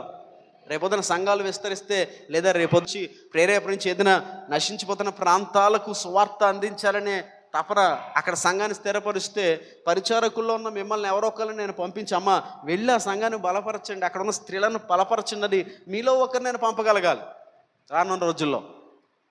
అలా మీరు తయారవ్వాలంటే మీలో ఉన్న గుణం ఏంటి? మీలో ఉన్న గుణం ఏంటి? మందిరం యొక్క అవసరాలు ఏంటి? దైవజనుడి యొక్క అవసరాలు ఏంటి? సంఘములో తోటి విశ్వాసుల యొక్క అవసరాలు ఏంటి? మీరు గుర్తించి గమనించి వారికి సహాయపడగలిగితేనే ఈ సాక్ష్యం పొందుకుంటారు. దేవునికి మహిమ కలుగునుగాక. మాకు అయినా అక్కర్లేదండి, నేను, నా భార్య, నా పిల్లలు, నేను, మా ఆయన, నా పిల్లలు, మేము 3 పూట్ల తిని, మేము చల్లగా పడుకుని, మేము బంగారం కొనుక్కొని, మేము బట్టలు వేసుకుని, మేము డబ్బులు దోసుకుని మేము బతికితే చాలండి అన్నావు అనుకో, అసలు నువ్వు పరిచర్యలో ఉండకుండా బయటికి వెళ్ళిపోవడం మంచిది. ఆదివారం సైలెంట్గా వాక్యం వినేసి వెళ్ళిపోవడం మంచిది. పరిచర్యలో ఉండాలనుకున్నావా, ఈ గుణాన్ని అలవాటు చేసుకోవాలి. దేవునికి స్తోత్ర. పొద్దున లెగితే ఈరోజు పడుకుంటే ఈ రోజులో నేను ఒక్కడికైనా భోజనం పెట్టానా, ఒక్కడికైనా 10 రూపాయలు ఇచ్చానా, ఒక్కడి కష్టమైనా చూసానా, ఒక్కడి కొరకైనా ఏదైనా. Very simple. నువ్వు ఊళ్ళో నువ్వు పేదవాళ్ళు కానీ అడిగి చూడండి, ఎవరు మిమ్మల్ని అడిగితే మీరేం చెప్తారా? చీరలు ఇవ్వడమా అండి? మా బీరువా నిండిపోయి చీరలు చీకిపోయి చీరలు చిల్లెడిపోతే ఆ చీరలతో వీలైతే మళ్ళీ మా పిల్లలకు గౌన్లు కుడతాను, లేదా కచ్చిఫ్లు కుట్టుకుంటాను, ఫ్రాకులు కుట్టుకుంటాను, కానీ నేను చీరలు ఇవ్వడం, నేను కానీ నా భార్య కానీ ధైర్యంగా చెప్పగలం. 1, 2 కాదు, 4 కొనేయాలని తపన, పండగకి బట్టలు కొనేసుకోవాలన్న తపన నాకు కానీ తనకు కానీ ఉండదు. పుట్టినరోజులకు బట్టలు కొనేసుకోవాలన్న తపన నాకు ఉండదు, తనకు ఉండదు. దేవుడు మనకి ఇచ్చింది నలుగురికి ఇవ్వగలగాలి. దేవునికి స్తోత్రం. అది ఆశీర్వాదం. నలుగురు సరిగ్గా లేవు, ఇచ్చేయి, పంపేయి. కొనాలా? మొన్న కట్టిన సరే ఈ పండగకి పనికిరాదా అంటారా? యూట్యూబ్లో నా ప్రసంగాలు చూడండి, ఒక 7-8 సంవత్సరాల నుంచి ఉన్న ప్రసంగాలన్నీ కిందకెళ్ళి చూసుకుంటారండి. ఒకే షర్ట్ మీకు క్రిస్మస్లకు ఒకే సూట్ వేసేస్తాను. ఎవడు అడిగేవాడు? ఎవడు ముందు చిన్న చూపు? అనవసరంగా ఎందుకు ఖర్చు పెట్టాలి? అదవుతుందా? మీరు ఖర్చులు తగ్గించుకుని నలుగురు ఏం చేయాలి? అది ఫీబేకు ఉన్న లక్షణం. రాసుకున్నారా? ఈమె మనం ధ్యానిస్తున్న పరిచారకుల్లో ఈవిడ 8వది ఈ వేళకి. 8 అంతేనా? 8. చూడండి, ఆ కిందే ఇంకొక 2 కనపడతారు మనకి. 3. క్రీస్తు యేసునందు నా జత పనివారైన ప్రిస్కిల్లకును అకులకును నా వందనములు చెప్పుడి. వారు నా ప్రాణము కొరకు తమ ప్రాణములు ఇచ్చుటకైనను తెగించిరి. దేవునికి స్తోత్ర. ఇప్పుడు ఎన్నైనా లక్షణాలు? ఎన్నైనాయి? 5. ఇప్పుడు 6వది.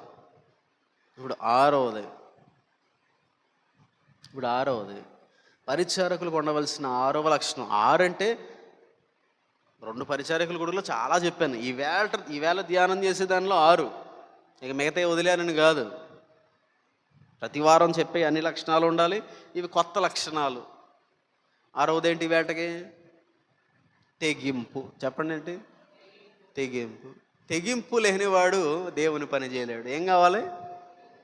పిరికివాడు దేవుని రాజ్యానికి వారసుడు. పరలోకానికి వెళ్ళే గుంపులో దేవుడు జాబితా రాయిస్తూ అందులో పిరికివారిని కూడా పెట్టాడు. పిరికివారికి ఏముండదట? ఏముండదు? పరలోకమే ఉండదు. ఎక్కడ కూడా పరిచర్యలో పిరికివాడికి ఫలింపు ఉండదు. మీరు గమనించాలి. మీరు పరిచర్యలు చేయాలంటే మీకు ఏం కావాలి? తెగింపు కావాలి. వారు దేనికోసం తెగించారంట? అపోస్తలుడైన పౌలు అంటున్నాడు, నా నిమిత్తము ప్రాణము పెట్టుటకైనను తెగించిరి. దేవునికి స్తోత్ర. హల్లెలూయా.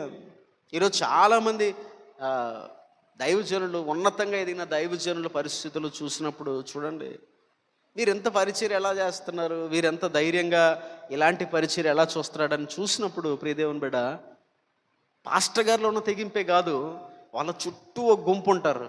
అసలు వాళ్ళని దాటి పాస్టర్ గారి దగ్గరికి వెళ్ళాం.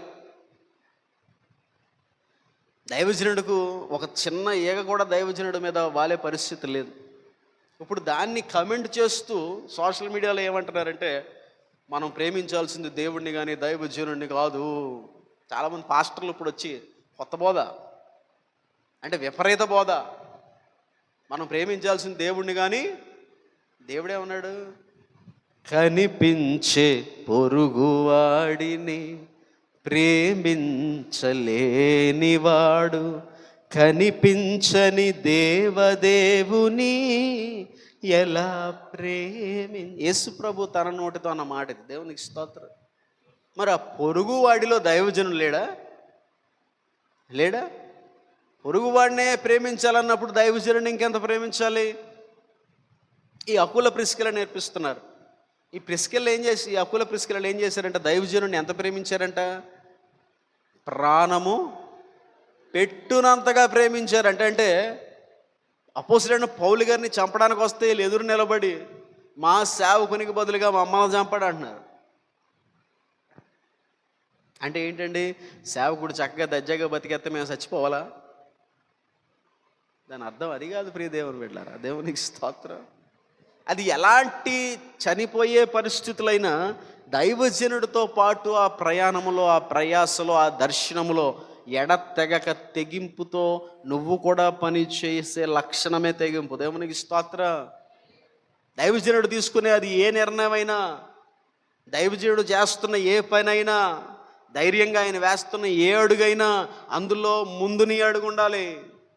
దైవజనుడికి కవచంగా నువ్వు నిలబడాలి. అవసరమైతే ప్రాణాలు ఇవ్వడానికైనా సిద్ధపడాలి. దైవజనుడు మన కొరకు ప్రాణం పెట్టడానికి సిద్ధపడినప్పుడు మనం తిరిగి ప్రాణం పెట్టలేవా? వాక్యం ఏం చెప్తుంది, నిజముగా ప్రేమించువాడు తను ప్రేమించిన వారి కొరకు ఏం చేస్తాడంట. ఈరోజు సంఘాల పరిస్థితి ఏంటంటే, దైవజనులు ప్రాణం పెట్టేయాలి, విశ్వాసులు తిని తొంగోవాలి. ఏమన్నా అంటే దేవుణ్ణి ప్రేమించాలి కానీ దైవజనుడిని కాదు. అసలు దేవుడు లేకపోతే దైవజనుడు ఎక్కడ వాడండి? దేవుడు చేశాడు, ఆయన కాకపోతే ఇంకొకడండి. మోషే కాకపోతే ఇశ్రాయేలు ప్రజలు నడిపించేవాడు ఇంకొకడు లేడనే మోషేని అనుకున్నాడు దేవుడు. దేవునికి స్తోత్రం. ఆ మోషే కొరకు ఇశ్రాయేలు ప్రజలు విసిగిస్తే ఏమన్నాడు తెలుసా, ఇశ్రాయేలు ప్రజలను నాశనం చేసేస్తాను, మళ్ళీ నీలోంచి కొత్త జనమును తయారు చేస్తాను అన్నాడు. దేవునికి స్తోత్రం. దైవజనుడికి ఒక సంఘము దేవుడు చేతిలో పెట్టాడు అని అంటే, ఆ దైవజనుడి మీద దేవుడికున్న ఏర్పాటు ఇప్పటి కాదు, భూ పునాదులు వేయబడక ముందే ఆ దైవజనుడు దేవుడు ఏర్పాటు చేసుకున్నాడు. ఆ ప్రజలకు నిరీక్షణ కలగజేయి ఒక వెలుగుగా దైవజనుడు దేవుడు అక్కడ నిలబెట్టాడు. ఆ విషయం ఎప్పుడైతే సంఘము తెలుసుకుంటారో అప్పుడు ఆ దైవజనుడి కోసం ప్రాణం పెట్టినంతగా వారు ప్రయాసపడతారు. దేవునికి స్తోత్రం. ఈ సాక్ష్యం వారు పొందుకోవడానికి కారణం అదే. అంటున్నాడు, నా నిమిత్తము దేవుని కొరకు ప్రాణం పెట్టాలనుకున్నారా దైవజనుడి కొరక? చెప్పాలి. దేవుని కొరక? మేము దేవుడి కోసం ప్రాణం ఇస్తామండి, దైవజనుడి కోసం కాదు. మరి ఇంతమంది దైవజనులు చచ్చిపోయారే, ఎవరి కోసం ప్రాణం పెట్టారు వాళ్ళు? దేవుడి కోసమా? దేవుడి కోసమా? మొన్న చార్లీ కిర్క్ అనే ఒక ఆయన అమెరికాలో చంపేశారే, ఎవరి కోసం చచ్చిపోయాడు ఆయన? దేవుడి కోసమా? స్టెఫెన్ చంపేశారే, ఎవరి కోసం చచ్చిపోయాడు? దేవుడి కోసమా? చచ్చిపోయిన దైవజనులు అందరూ ఎవరి కోసం చనిపోయారు? దేవుడి కోసమా, ప్రజల కోసమా? దేవుడి కోసం. ఎవరు చచ్చిపోవాల్సిన అవసరం లేదు. వాక్యం చెప్తుంది, బలియు అర్పణయు కోరవు నీవు కోరి నీడలను నేను అర్పించదను, విరిగి నలిగిన హృదయమే నీకు ఇష్టమైన. మనుష్యుల బలి కోరుకునే దేవుడు మన దేవుడు కాదు. దేవునికి స్తోత్రం. మనుషులు బలి అయితే, మనుషులు ప్రాణం పెడితే, దైవ సేవకులు ప్రాణం పెడితే అది దేవుని కొరకు ప్రాణం పెట్టలేదు, వారు ఎవరి కోసం పెట్టారు? మరి దైవజనులు నీ కొరకు ప్రాణం పెట్టినప్పుడు నువ్వు దైవజనుల కొరకు ప్రాణం పెట్టవా? అదవుతాడు నా మాటలు. ఇక్కడికి వచ్చి ఇంత మందిరం కట్టగలిగామంటే చాలా అనుకూలమైన పరిస్థితులకు ఆశించి, అనుకూలమైన పరిస్థితులను కోరుకుని, సురక్షితమైన ప్రాంతాన్ని ఎందుకు చేసిన సేవ కాదు కదా ఇది. ప్రాణాలకి తెగిస్తేనే ఈ పరిచర్య ఇలా తయారైంది. ఒక రాత్రి బైనపల్లిలో ఆల్ నైట్ ప్రేయర్ పెట్టి ప్రారంభంలో పాస్టమ్ గారు నేను ఒక 11:30, 12 ఇంటికి వెళ్తుంటే రాత్రి వర్షం పడి ఫుల్ చలిగా ఉన్న ప్రాంతంలో ఒక కారు మమ్మల్ని ఫాలో అయ్యింది. తాగేసి ఇనోవా కారు ఒకటి ఈ చిన్న చెప్పలు దాటిన తర్వాత అక్కడి నుంచి వాళ్ళు ఆ పెద్ద చెప్పలి ఆ బైపాస్ నుంచి ఫాలో అయితే స్పీడ్గా కారుని చేసేసుకుంటే వెళ్ళి కమలాపురంలో ఉన్న బంకు దగ్గర ఆగిపోయాను. బంకులో పెట్టేశాను. చాలాసేపు ఆ కారు కూడా ఆగి మేము ఎంతసేపటికి బయటికి రాకపోయేసరికి వెళ్ళిపోయింది. అలాంటి ఎన్నో చూస్తాం మేము ఈ పరిచర్యలో. అప్పుడు పాస్టమ్ గారు ఎన్నోసార్లు రాత్రులు బాక్స్ ముందు పెట్టుకొస్తే రోడ్డు కూడా లేని పరిస్థితిలో వర్షంలో వస్తే బండితో పాటు అమాంతంగా పడిపోయేవాడిని రోడ్లో. లేపుకుని మళ్ళీ బాక్స్ పెట్టుకుని వచ్చిన పరిస్థితి. ఎన్నోసార్లు రోగాలు పాలే, ఎన్నోసార్లు చంపుతామని, కొడతామని, తిడతామని, బూతులు తిట్టి ప్రాణాలకి తెగిస్తేనే ఈ సేవ ఇలా జరిగింది. దేవునికి స్తోత్రం. ఈ పరిచర్యలో దైవజనుడు ప్రాణాలు కొట్టి పనిచేస్తున్నప్పుడు పరిచారకులు ఎలా ఉండాలి? ఎవరి కోసం ప్రాణం పెట్టుటకు? దేవుని కోసం ప్రాణం పెట్టడానికి వచ్చానా నేను? నా ప్రాణం దేవుడికి అవసరమా? ఎవరి కోసం ప్రాణం తెగించి పని చేస్తున్నాం? ఎవరి కొరకు? మీ కొరకు. మరి పరిచారకులైన విశ్వాసులైన మీ యొక్క ఆలోచన ఎలాగ ఉండాలి? మేము మా పాస్టర్ గారి కొరకు ప్రాణం పెడతాం అనే తీర్మానంలో మనం లేకపోతే, ఆ తీర్మానంలో లేరు గనకే ఈరోజు నవ్వులు పల్లైపోతున్నాం. బయట మనలను మనమే విమర్శించుకుంటున్నాం. మళ్ళీ పైగా దేవుణ్ణి ప్రేమించాలి, దేవునికి లోబడాలి, పాస్టర్ గారికి కాదు. వీల్లేదుగా. దైవజనుడు మీ పైన, హెబ్రీయులకు రాసిన పత్రికలో ఏం రాయించాడు? మీ పైన నాయకుడిగా ఉన్నాడు గనక మీరు దీవించబడినట్లు అన్ని విషయములలో ఆయనకు లోబడండి. లోబడని వాడు ఫలించడానికి రాయించాడు కదా, తాటికి అక్షరాలతో రాయించాడు కదా. అంటే నువ్వు దేవుడికి లోబడి దైవజనుడికి లోబడకపోతే అసలు దేవుని దీవెనలే లేవన్నాడు కదా, ప్రయోజనమే లేదన్నాడు కదా. అంటే దేవుడికి లోబడాలంటే ముందు ఎవరికి లోబడాలి? దైవజనుడికి లోబడాలి. దైవజనుడికి లోబడకపోతే ఎవరికి లోబడలేవు? ఎంత తాటికి ఎంత అక్షరాలతో రాయించినా దేవుడికి లోబడాలి, దైవజనుడికి కాదు. సంఘాలు అక్కడితో నాశనం అయిపోవడం ప్రారంభించినాయి. వాక్యం ఎప్పుడో చెప్తుంది, కాపరి లేని గొర్రెలు ఏమైపోతారు? దైవజనుడికి లోబడిన వారు చెదిరిపోతారు. కారణం ఏంటయ్యా అంటే, ఇది నా ఆలోచన కాదు. ప్రతి చిన్నది దేవుని సన్నిధిలో కనిపెడతాను. ప్రతి చిన్నదాని గురించి దేవుడు నాకు ఆలోచన చెప్తే ఆ ఆలోచన ఇక్కడ పెడతాం. ప్రతి చిన్నది దేవుడు తన దైవజనుడికి ఇస్తాడు. దేవునికి స్తోత్రం. ఆ ఆలోచన చెప్పినప్పుడు లోబడ్డం తప్ప ఇంకో పని చేస్తే అది మీకు ప్రయోజనం కాదు. అలా లోబడిన వారు గనక, దైవ సేవకుని కొరకు ప్రాణం పెట్టగలిగిన వారు గనక ఈ అక్కుల్లో ప్రిస్కిల్లో ఒక సాక్ష్యం పొందుకున్నారు. అదేంటంటే వారు తెగింపు కలిగిన వారు. దేవునికి స్తోత్రం. ఏం కలిగిన వారు? తెగింపు కలిగిన. ఎప్పుడు వెళ్ళగలడు? ముందు నా కొరకు ప్రాణం పెట్టగలిగిన మనసాళ్ళు ఉందనుకో, అప్పుడు వాడికి తెలియని నెక్స్ట్ రేట్ల కొరకు ప్రాణం పెట్టడానికి వెళ్తాడు. తెగింపు ఉండాలి దానికి. పాస్టర్ గారు ఎక్కడ పంపిస్తున్నారు? నెక్స్ట్ రేట్ దగ్గరికి. ఒరే చచ్చిపోతావరా? వెళ్తాను పాస్టర్ గారు. దేవునికి స్తోత్రం. ఆ తెగింపు ఎప్పటి నుంచి వస్తుంది? నెక్స్ట్ రేట్ దగ్గరికి వెళ్ళరా అని చెప్పినప్పుడు వచ్చేది కాదు. అది ఎప్పటి నుంచే మా దేవుని కొరకు, మా దైవజనుని కొరకు నేను ప్రాణం పెట్టేలాగా నేను బ్రతుకుతాను అనే నిర్ణయం నీకుంటే అప్పుడు నీకు పని అప్పగింపడినప్పుడు తెగింపుతో వెళ్తావు. దేవునికి స్తోత్రం. తెగింపుతో వెళ్ళి నిలబడతావు. కాబట్టి పరిచారకులకు ఉండాల్సిన 6వ లక్షణం ఏంటది? 6 6 7 6 ఏంటది? తెగింపు. చూడండి, ఇంకొక పావుగంట నేను చెప్తాను. ఉపవాస ప్రార్థనలోకి వెళ్ళిపోదాం. ఎఫెసీయులకు రాసిన పత్రిక. మీరును నా క్షేమ సమాచారం అంతయు మీరును నా క్షేమ సమాచారం అంతయు తెలుసుకొనుట ప్రియ సహోదరుడును ప్రియ సహోదరుడును ప్రభువునందు నమ్మకమైన పరిచారకుడునైన నమ్మకమైన పరిచారు తుకికు. ఇతను ఎవరంట? నమ్మకమైన పరిచారకుడు. ఇతనికి అప్పగించబడిన పరిచర్య ఏంటో చూడండి. మీరు మా సమాచారం తెలుసుకొనుటకును అతడు మీ హృదయములను ఓదార్చుటకును అతనిని మీ యొద్దకు పంపితిని. దేవునికి స్తోత్ర. ఇప్పుడు దాకా మనం 8, 9, 10 మంది పరిచారకులను చూసాం. ఒకసారి వాళ్ళ పేర్లు చెప్తే ఇతను 11వ వాడు. ఒకసారి పేర్లు చెప్తారా? మొదటి పేరేంటి?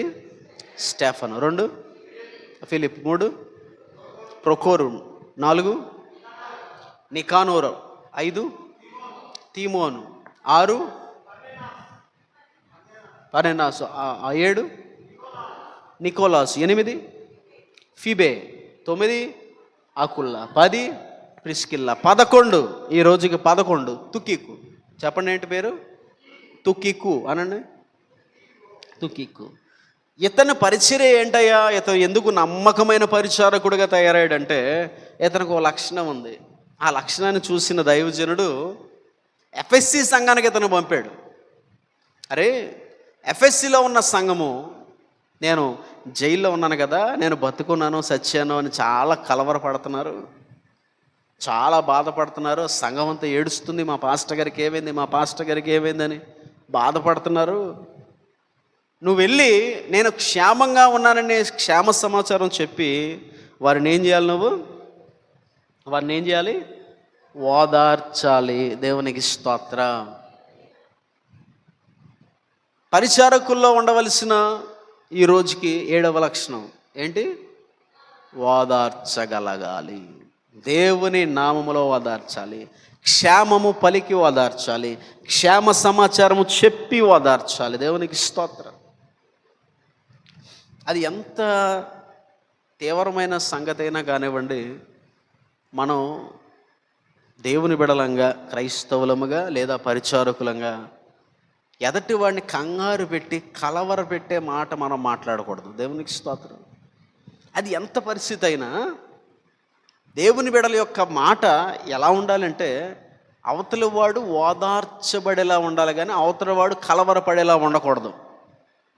ఒక మాటని ఎలాగా మాట్లాడాలి, ఎప్పుడు ఎదటివారి హృదయాలు ఓదార్చబడతాయి, నువ్వు చెప్పే ప్రతి మాట ద్వారాగా ఎదటివాడు ఆదరణ పొందుకునేలాగా ఎలా మాట్లాడాలనే జ్ఞానము నీకు ఉండాలి. ఆ జ్ఞానము కలిగిన వాడు, ఆ గుణము కలిగిన వాడు తుకీకు. ఒక సంఘమును ఓదార్చుటకు ఒక వ్యక్తిని పంపిస్తున్నాడు. దేవునికి స్తోత్రం. పరిచారకుడు అతను, దైవజనుడు కాదు, పరిచారకుడు. వాళ్ళు చాలా కలవరపడుతున్నారు. వెళ్ళి వారికి ధైర్యం చెప్పు, వాళ్ళ హృదయంలో ధైర్యము నింపు, వారిని ఓదార్చు. చాలామంది ఎలా ఉంటారంటే ఓదార్పుకు బదులుగా ఎదటివాడి గుండెపోటు తెప్పించేలా ప్రయత్నం చేస్తూ ఉంటారు. చూడండి, ఒక కొడుకు యాక్సిడెంట్లో చచ్చిపోయాడు రోడ్డు మీద. తండ్రి హార్ట్ పేషెంట్. ఆ కొడుకు చచ్చిపోయాడు అనే వార్త తండ్రికి ఇప్పుడు ఎలా చెప్పాలి? ఎలా చెప్తారు? ఫోన్ చేసి, నరసింహరావు గారు మీ అబ్బాయి యాక్సిడెంట్ చచ్చిపోయాడండి అన్నారు అనుకో, ఏమవుద్ది? ఆడు అక్కడ చచ్చిపోతాడు. ఎందుకు? ఆడు హార్ట్ పేషెంట్. ఒక్కసారిగా హార్ట్ బీట్ ఎక్కువై దవేలు మడదుకుండే. ఎలా చెప్పాలి అడుగు ఇప్పుడు? నరసింహరావు గారు మీ అబ్బాయి బండి మీద వెళ్తా కింద పడ్డాడండి. కింద పడ్డా? ఏమైంది? ఏం కాలేదు. బండి మీద వెళ్తా జస్ట్ కింద పడ్డాడు, కొంచెం చిన్న దెబ్బలు తగిలినాయి అంటే. అంతేనా? తలకేమో తగిలిందా? ఏం లేదండి, చిన్న దెబ్బలు తగిలినాయి. హాస్పిటలా? ఎందుకు?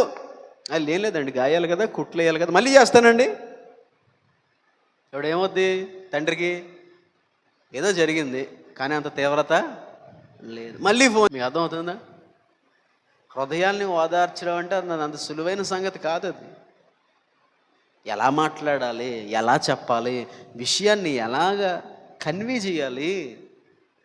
అంతేగాని సడన్గా ఫోన్ చేసి లేదు మొన్న నాకు సర్జరీ ఏదో అయిపోయిందని ఆలోనేసుకుంటారు. ఏం అవ్వలేదురా నాయన. దేవుని బిడ్డలు ఎలాగ ఉండాలంటే మనకున్న కష్టము ఎదుటివాడిని కలవరపరచకూడదు. దేవునికి స్తోత్రం. మన మాటలు ఎప్పుడు, మన ప్రవర్తన ఎప్పుడు ఎదుటివాడిని ఏం చేయాలి? ఓదార్చాలి, క్షేమం పలకాలి. అమ్మో ఇంక డాక్టర్లు కష్టపడుతున్నారు, అయ్యోబాయ్ అటు బతకడలే. ఇంకా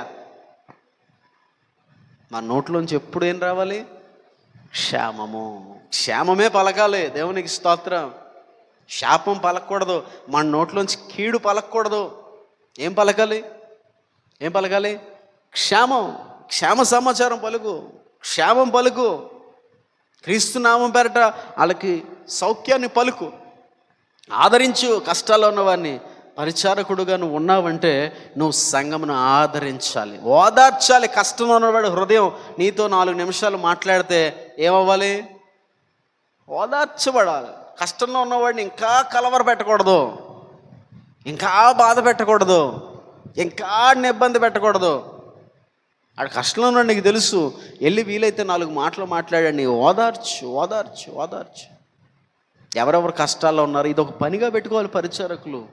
ఆదివారం చర్చికి రావడమే కాదు, లేదా మీకు నచ్చిన వాళ్ళ ఇంటికి వెళ్ళిపోయి చికెన్లు వండుకుని తినడం, షాపింగ్కి వెళ్ళడం కాదు. సంఘంలో ఎవరు కష్టంలో ఉన్నారో ఎరిగి వీలైతే వారంలో ఒక రోజు వాళ్ళ ఇంటికి వెళ్ళి వాళ్ళ కష్టంలో ఏదైనా సహాయం చేసి, లేదా 4 ఫ్రూట్స్ పట్టుకెళ్ళి ఇచ్చి వాళ్ళ కొరకు చిన్న ప్రార్థన చేసి వాళ్ళని ఓదార్చు. లేదమ్మా మన దేవుడు కార్యం చేస్తాడు, మన దేవుడు దీవిస్తాడు, 4 మాటలు ఓదార్చు. ఇది పనిగా పెట్టుకో. ఇది నీకు ఉండవలసిన లక్షణం. ఎంతోమంది హృదయాలు ఓదార్పును కోరుకుంటున్నాయి, ఆదరణను కోరుకుంటున్నాయి. ఆదరణను ఇచ్చుటకే దేవుడిని ఎన్నుకున్నాడు. దేవునికి స్తోత్రం. కాబట్టి తితుకులో ఉన్న లక్షణం ఏంటది? తుకికిలో ఉన్న లక్షణం ఓదార్చుట. ఇంకొక పరిచారకుడు నేను చూపించేసి ముగించేస్తాను. మనం ప్రార్థనలోకి వెళ్ళిపోదాం. ఫిలిప్పీకి రాసిన పత్రిక, ఇతడు ఈవేళకి 12వ వాడు. ఫిలిప్పీకి రాసిన పత్రిక 2వ అధ్యాయం 25 నుంచి 30 వచనాలు. నా సహోదరుడును జతపనివాడును నా తోటి యోధుడును నా దూతయు నా అవసరమునకు ఉపచరించిన వాడైన ఎపఫ్రోదితును మీ వద్దకు పంపుట అగత్యమని అనుకుంటుని. 12వ వాడి పేరేంటి? కాదు, కాదు, ఎపఫ్రోదితు. పలుకుతుందా? అసలు నాలుగు తిరుగుతుందా? ఎపఫ్రోదితు. ఎఫా కాదు, ఎపఫ్రోదితు. పలుకుతున్నారా? Very good. అతడు రోగి ఆయనని మీరు వింటిరి గనుక అతడు మిమ్మల్ని అందరినీ చూడ మిగుల అపేక్ష గలవాడై విచారపడుచుండెను. నిజముగా అతడు రోగి అయి చావునకు సిద్ధమై ఉండెను గాని దేవుడు అతనిని కనికరించెను. అతని మాత్రమే గాక నాకు దుఃఖము మీద దుఃఖము కలగకుండుటకై నన్ను కనికరించెను. కాబట్టి మీరు అతనిని చూచి నా కన్ను కాదు, నాకున్న దుఃఖము తగ్గు నిమిత్తమును అతనిని మరి శీఘ్రముగా పంపితిని. నా ఎడల మీ ఉపచర్య ఉన్న కొదువను తీర్చుటకై అతడు తన ప్రాణమునైనను లక్ష్య పెట్టక క్రీస్తు యొక్క పని నిమిత్తము చావునకు సిద్ధమై ఉండెను గనుక పూర్ణ ఆనందముతో హల్లెలూయా. ఆఖరి లక్షణం. దేవునికి స్తోత్రం. హల్లెలూయా. అక్కడ చెప్పాడు అకుల ప్రిస్కిల గురించి, నా నిమిత్తము ప్రాణము. ఇక్కడ చెప్తున్నాడు క్రీస్తు యొక్క పని నిమిత్తము చావునకు సిద్ధమై ఉండెను గనుక. దేవునికి స్తోత్రం. క్రీస్తు నిమిత్తము కాదు. క్రీస్తు నిమిత్తం అన్నా సరే దాని యొక్క అర్థం ఏంటి అక్కడ రాయించాడు. క్రీస్తు యొక్క దేని నిమిత్తం? పని నిమిత్తము. దేనికి సిద్ధపడాలి? దేనికి? చావుకి. దేవునికి స్తోత్రం.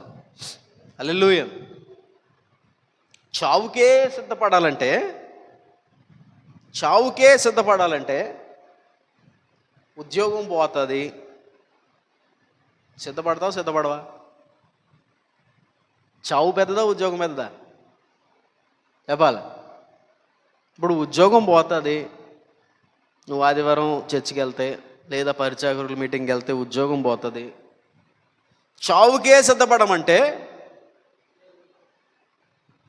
ఉద్యోగం పోవడానికి సిద్ధపడాలా వద్దా? చెప్పాలి. మరి పరిచారకులు ఉండమంటే అది చిన్న విషయమా? ఆదివారం చర్చికి రావాలి, పరిచర్య, దేవుడు ఓ పరిచర్య ఇచ్చాడు, పాటలు పాడే పరిచర్య ఇచ్చాడు, లేదా అంట్లతో పరిచర్య ఇచ్చాడు, ఏదో పరిచర్య ఇచ్చాడు. అదే రోజు తమ్ముడు కూతురు పెళ్ళి ఉంది, రాకపోతే జీవితంలో మీ గడప తక్కువన్నారు. చావుకే సిద్ధపడమంటే తమ్ముడిని వదులుకోవడానికి సిద్ధపడద్దా? చెప్పాలి. సిద్ధపడాలా వద్దా? చావుకే సిద్ధపడమంటే ఇంకా మిగతా వాటన్నిటికీ కూడా ఎవడు కోల్పోయినా, ఉద్యోగం పోయినా, వ్యాపారం పోయినా, ఫెయిల్ అయిపోయినా, బంధువులు దూరం అయిపోయినా, అన్నయ్య దూరం అయిపోయినా, తమ్ముడు దూరం అయిపోయినా, బంధువులు ఇంకా గడప తొక్కనన్నా, నేను నా దేవుని ఇంటిలో పరిచర్యనే ప్రధానంగా పెట్టుకుంటాను, ఆ పనే నాకు ముఖ్యమని ఎప్పుడైతే నువ్వు అనుకుంటావో అప్పుడే నువ్వు పరిచారకుడు. దేవునికి స్తోత్రం. అంత తీవ్రమైన నిర్ణయం నీకుంటేనే. మీరు గమనించాలి, రానున్న దినాల్లో పరిచర్య విస్తరించినప్పుడు ఎవరిని పరిచారకులుగా పెడతామంటే, ఇన్ని సంవత్సరాలు మిమ్మల్ని అందరినీ నేను గమనిస్తున్నాను, ఎవరైతే ఆదివారం ఏ ఒక్క ఆదివారం కూడా మానకుండా వస్తున్నారో, ఏ కూడికైతే మానకుండా వస్తున్నారో, ఏ గృహ కూడికైతే మానకుండా వస్తున్నారో వారికే ఆ స్థానం దక్కుతుంది. ముందే చెప్తున్నాను. కారణం, చావుకే సిద్ధపడాలంటే వీటన్నిటికీ సిద్ధపడినోడు చావుకు సిద్ధపడగలడా? ఒక ఉద్యోగం పోగొట్టుకోవడానికి సిద్ధపడినోడు, ఒక వ్యాపారం పోగొట్టుకోవడానికి సిద్ధపడినోడు, ఒక తమ్ముడితో బంధాన్ని విడిచిపెట్టుకోవడానికి సిద్ధపడినోడు చావుకు సిద్ధపడగలడా? పరిచర్య అది. ఎపఫ్రోదితు రోగం పాలైన క్రీస్తు పనిలో తిరుగుతూనే ఉన్నాడు. దేవునికి స్తోత్రం. పక్కన వాళ్ళు చెప్తున్నారు, రే నీకు రోగం ఉందరా. అది కూడా ఎలాంటి రోగం అంట? మరణకరమైన రోగం. ఎలాంటి రోగం? బంధులేని రోగం వచ్చింది అతనికి. క్యాన్సర్ అనుకో, మరణకరమైన రోగం వచ్చింది. పక్కన వాళ్ళందరూ చెప్తున్నారు, ఎపఫ్రోదితు నీకు మరణకరమైన రోగం వచ్చిందయ్యా, నువ్వు ప్రయాణాలు చేయకూడదయ్యా, నువ్వు పని చేయకూడదయ్యా, నువ్వు ఇంట్లో పడుకోవయ్యా, కావాలంటే రొట్టె ద్రాక్షరసం ఇంటికి పంపిస్తాం పడుకో అంటే, ఎపఫ్రోదితు ఆ మరణకరమైన రోగములో కూడా ఆగలేదట, పరిచర్య చేస్తూనే ఉన్నాడు. చావుకు సిద్ధపడ్డాడు. దేవునికి స్తోత్రం. నేను చచ్చిపోతే నా చావు, నా ప్రాణము దేవుని పనిలోనే పోవాలి. దేవునికి స్తోత్రం. దేవుని పని చేస్తూనే పోవాలి. నేను నా జీవితంలో ఏం పోగొట్టుకున్నా అది దేవుని పని కొరకే, దేవుని నిమిత్తమైన పని కొరకే నేను పోగొట్టుకోవాలి. దేవునికి స్తోత్రం. ఆ తీర్మానం ఎపఫ్రోదితులో ఉంది కనుక అతడు యోధుడని రాయించాడు. దేవునికి స్తోత్రం. ఎవరంట అతను? యోధుడు. అతడంట ఎలాగ తయారయ్యాడంట చూడండి 29లో, నా ఎడల మీ ఉపచర్యలో ఉన్న కొదువను తీర్చుటకై. దేవునికి స్తోత్రం. తన ప్రాణమునైనా లక్ష్య పెట్టలేదు. దేవునికి స్తోత్రం. దైవజనుడు కొన్ని పనులు చేయలేకపోతున్నాడు సంఘములో. దైవజనుడు మందిరానికి కొరకు కొన్ని పనులు చేయలేకపోతున్నాడు. దైవజనుడు సామర్థ్యం సరిపోవట్లేదు. దైవజనుడికున్న పరిస్థితులు అనుకరించట్లేదు అని అనుకుంటున్నప్పుడు ఈ ఎపఫ్రోదితట మా దైవజనుడు చెయ్యడానికి వీలు కాని పనులు ఏవైతే ఉన్నాయో అవి చేయుటకు ప్రాణమైనా పెట్టుటకు లక్ష్య పెట్టలేదట. దేవునికి స్తోత్రం. హల్లెలూయా. ఆ కొదువు ఏదైతే ఉందో అది తీర్చుటకు ప్రాణాన్ని కూడా లెక్క పెట్టకుండా పనిచేసిన పరిచారకుడిన. దేవునికి స్తోత్రం. అంటే పరిచారకులలో ఎపఫ్రోదితు ఈవేళ మనం ఆఖరిగా ధ్యానం చేసిన ఇతన్ని పెట్టాలంటే టాప్ 1లో పెట్టాల్సి వస్తుంది. స్టెఫన్ని, ఎపఫ్రోదితుని పోటాపోటీగా పెట్టాలి ఇక్కడ. దేవునికి స్తోత్రం. వారికి ఉన్న లక్షణాలు అవి. అవసరమైతే ప్రాణమైనా పెట్టేస్తారు, రోగమైనా లెక్క చేయరు. ఏమ్మా ఈరోజు ఎందుకు రాలేదమ్మా అంటే కడుపు నొప్పండి, తల నొప్పండి, మా తమ్ముడు కూతురు పెళ్ళండి, మా అన్నయ్య అలిగాడండి, మా చెల్లి బొంగమూతి పెట్టిందండి, రాకపోతే మాట్లాడినందండి. ఇక్కడ ఏంటంటే ఏ రోగం అంటే తలనొప్ప, కడునొప్ప, జలుబా? ఏ రోగం ఇది? మరణకరమైన రోగం. ఏ రోగం? మరణకరమైన రోగం పెట్టుకొని కూడా పరిచయం చేయడానికి ఆగట్లేదు మనోడు. పరుగులు పెడుతున్నాడు, పక్కన వాళ్ళు ఆపుతున్నా సరే లేదు. మా దైవజనుడు ఒక్కడే చాలా కష్టపడుతున్నాడు. మేము కష్టపడాలి, మేము పని చేయాలి, అవసరమైతే ప్రాణం కూడా పెట్టాలి ఈ పని కొరకు, మేము వెనక్కి తిరగడం అంటున్నాడు ఎపఫ్రోదితు. దేవునికి స్తోత్ర. పరిచారకులు అంటే మీరు కేవలం సెకండ్ సాటర్డే వచ్చి పరిచారకులు మీటింగ్లో కూర్చుంటే కాదు, ఆదివారం పాటలు పాడితే కాదు, ఆదివారం వచ్చి వంటలు చేస్తే కాదు. మా దైవజనుడు ఏ పనిని మొదలుపెట్టాడు, ఆ పనిలో ఏది లోటుగా ఉంది, ఆ పని ఇంకా ముందుకెళ్ళడానికి ఆత్మల రక్షణ కొరకు మేము ఏం చేయాలి, మందిరం పూర్తి కావడానికి మీరు ఏం చేయాలి, రేపొద్దున సభలు ఉన్నాయి వచ్చే సంవత్సరం ఎలాగా, సువార్త ప్రకటించాల్సిన పనులు ఉన్నాయి ఎలాగా, మేము ఏం చేయగలగాలి, అవసరమైతే ప్రాణమైనా పెడతాం అనే ఒక ఊతం ఏదైతే ఉందో ప్రియ దేవుని బిడ్డలారా, ఆ ఊతం ఉంటుంది చూసారా. ఊతం అంటే ఏంటారు? ప్రోత్సాహం. ఊతం ఇచ్చి ప్రోత్సహించి దైవజనుడిని దోస్తే అద్భుతమైన పనులు జరుగుతాయి. దేవునికి స్తోత్రం. తెలుగులో పెద్దలో మాట రాశారు, ప్రోత్సాహం లేని ప్రయాస నిరుత్సాహం అట. ప్రోత్సాహం లేని ఉత్సాహం నిరుత్సాహం. సారీ, ఏంటది? ప్రోత్సాహం లేని ఉత్సాహం. ఉత్సాహంగా ఒకడు ఉండాలంటే ఆడు వెనకాల ఏముండాలి? నేను ఇంకా పని చేయాలి, ఇంకా చాలామంది రక్షించాలంటే ఊతం ఇవ్వాల్సింది ఎవరు ఇవ్వాలి? ఎపఫ్రోదితు అపోస్తలుడైన పౌలుకి అలాంటి ఊతం ఇస్తున్నాడు. నా పరిచర్యలో, నా ఉపచర్యలో మిగిలిపోయింది ఏదైనా ఉంటే అది తను చేయుటకు ప్రాణమునైనా లక్ష్య పెట్టలేదు. మీరు ఎలాగుంటారు పరిచారకులుగా? ధైర్యం ఇవ్వాలి దైవజనులకు. పాస్టర్ గారు పదండి, అవసరమైతే ప్రాణమైనా పెడదాం, ఇదిగో పలానా పల్లెలో స్వార్థ చెప్పాలండి, పలానా చోట చేయాలండి, ఎంత ఖర్చు అయినా పర్లేదండి, అవసరమైతే ఏదైనా అమ్మైనా సరే చేద్దామండి. ఇలాంటి ప్రోత్సాహం ఎప్పుడైతే దైవజనుడికి ఉంటుందో అద్భుతమైన కార్యాలు జరుగుతాయి. దేవునికి స్తోత్రం. అద్భుతమైన పని జరుగుతుంది, దేవుని పని. ఎందుకనంటే ఈ భూమి మీద ఏది మనకి శాశ్వతం? మనకు దక్కింది ఒక దేవదూతలకు దక్కని పరిచర్య మనకు దక్కింది. దేవునికి స్తోత్రం. దీని కొరకు మీరు ఎంత ప్రాణం పెట్టి చేయగలరో అంత ప్రాణం పెట్టండి. ప్రాణం పెట్టాలన్న తెగింపు మీకు లేకపోతే, చావుకు సిద్ధమై మీకు లేకపోతే పరిచర్యలో ఉండొద్దు ప్రియ దేవుని బిడ్డ. అమ్మో ఇదంతా నా వల్ల కాదంటారా? Okay, very good. మీరు సాధారణమైన విశ్వాసిగా ఆదివారం వచ్చి కూర్చుని కొనసాగండి, తప్పులేదు. మిమ్మల్ని ఎవరిని ఏం దూషించాల్సిన విషయం కూడా లేదు. అందరూ దీన్ని చేయలేరు. అదే మేము చేయాలి, పరిచర్యలో ఉండాలంటే ఇప్పుడు చెప్పిన అన్ని లక్షణాల్లో హైలైటెడ్గా మీరు గుర్తుంచుకోవాల్సింది ఏంటంటే, మీరు చావుకు సిద్ధపడాలి, మీరు ప్రాణం పెట్టుటకైనా సిద్ధపడాలి. చావుకు సిద్ధపడినాడు, ప్రాణం పెట్టడానికి సిద్ధపడాడు, దేనికైనా సిద్ధపడతాడు. ఆస్తులు అమ్మడానికి సిద్ధపడతాడు, స్థలాలు అమ్మడానికి సిద్ధపడతాడు, బంగారం అమ్మడానికి సిద్ధపడతాడు, ఉద్యోగం పోవడానికి సిద్ధపడతాడు, బంధువులు దూరమైనా సిద్ధపడతాడు, ఏదైనా సిద్ధపడతాడు. వాడికి ఏంటి? తెగించినోడికి తెడ్డేలింగం అంటారు. వాడికి తెగించావంటే ఏదైనా చేయగలుగుతావు. దేవునికి స్తోత్రం. హల్లెలూయా. తెగింపు లేకుండా నువ్వు పరిచర్యలో ఉండే అవకాశం లేదు. ఎన్ని లక్షణాలు మొత్తం ఈరోజు? ఎన్ని లక్షణాలు? ముందుగా ఎంతమంది?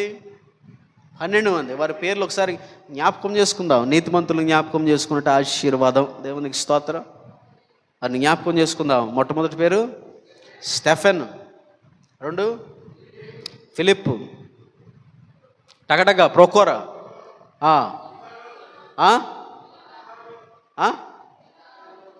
ఒకటి చెప్పండి, నికానోరు, తీమోను, నికోలాస్, తర్వాత ఫీబే, అకుల్లా, ప్రిస్కిల్లా, తుకికు, ఆఖరిదిగా ఎపఫ్రోదితు. ఈ 12 మంది మనకు పూర్వీకులు, మన కుటుంబీకులు, మన అన్నదమ్ములు, మన తల్లిదండ్రులు. వారి గురించి, వారి పరిచర్యని గురించి మనం ధ్యానం చేసాం. వారు చనిపోయి 1000 సంవత్సరాలు అవుతున్న వాళ్ళు సంఘంలో చేసిన పరిచర్య నేటికి మనతో మాట్లాడి మనల్ని ధైర్యపరిచి మనకు జ్ఞానంనిచ్చింది. దేవునికి స్తోత్ర. అలాగే హెవెన్లీ జాయ్లో ఉన్న పరిచారకులైన మీరు రేపొద్దున మీరు చనిపోయిన కొన్ని తరాల తర్వాత దేవుని రాకడ ఆలస్యమైతే ఒక 100 సంవత్సరాల తర్వాత కూడా మీ పేర్లు ఈ సంఘములో కట్టబడబోతున్న, ఈ సంఘములో రాబోతున్న కొన్ని తరాల వారు, రాబోయే తరాల వారు మీ పేర్లు అందరూ చెప్పుకోవాలి. ఇదిగో ప్రారంభ ఆదిమ హెవెన్లీ జాయ్ సంఘంలో హన్నమ్మని ఉండేదంట, డేవిడ్ అని ఉండేవాడంట, రెప్కా అని ఉండేదట, శ్రావ్య అని ఉండేది గట్టగా అని మీ పేర్లు చెప్పాలి. అట్టి కృప ప్రభు మీకు అనుగ్రహించును గాక. ఆమేన్. ఎప్పుడు జరుగుతాయి? ఎన్ని లక్షణాలు ఉండాలి? 8 లక్షణాల్లో మొట్టమొదటిది ఏంటది? పరిశుద్ధాత్మతో నిండుకోవాలి. రెండవది జ్ఞానముతో నిండుకోవాలి. మూడవది మంచి పేరు సంపాదించుకోవాలి. నాలుగవది విశ్వాసము. ఐదవది సహాయము చేసే గుణం ఉండాలి. ఆరవది తెగింపు ఉండాలి. ఏడవది ఓదార్చగలగాలి. ఎనిమిదవది చావునకు ఏమవ్వాలి? సిద్ధమవ్వాలి. ప్రతి పరిచారకుల కూడికలో నేను చెప్తున్న వాక్యాలు రాసుకుంటున్న వారు అలా వదిలేయొద్దు. ఈ వారం రాసుకున్నదే ధ్యానం చేయొద్దు. మొట్టమొదటి పరిచారకుల కూడిక నుంచి చెబుతున్న వాక్యాలు మళ్ళీ మళ్ళీ ధ్యానం చేయండి. మిమ్మల్ని ఒక మేలైన పరిచారకులుగా ఈ వాక్యాలు మారుస్తాయి. ఇది మీకు ఏ పుస్తకాల్లో దొరకవు, బైబిల్లో వెతికినా సరే దీని యొక్క కూర్పు కనబడదు, ఏ బైబిల్ కాలేజీలో దీన్ని చెప్పరు. ఇది నేను ఖచ్చితంగా చెప్పగలను ధైర్యంగా దేవుని సమ్ముఖంలో. ప్రభు నాకు ఇచ్చిన కృప, ప్రభు నాకు ఇచ్చిన జ్ఞానం మీకు ఉచితంగా ఇస్తుండగా మీరు పాడు చేసుకోవద్దు. రాసుకుని మళ్ళీ మళ్ళీ ధ్యానం చేయండి, హృదయంలో పెట్టుకోండి. మళ్ళీ చెప్తున్నాను, మీరు డబ్బులు కట్టి బైబిల్ కాలేజీలో జాయిన్ అయినా ఇవి మీకు చెప్పే అవకాశమే లేదు. కనుక ఇవి దాచుకోండి, హృదయంలో పెట్టుకోండి, ప్రతిదినం ధ్యానించండి.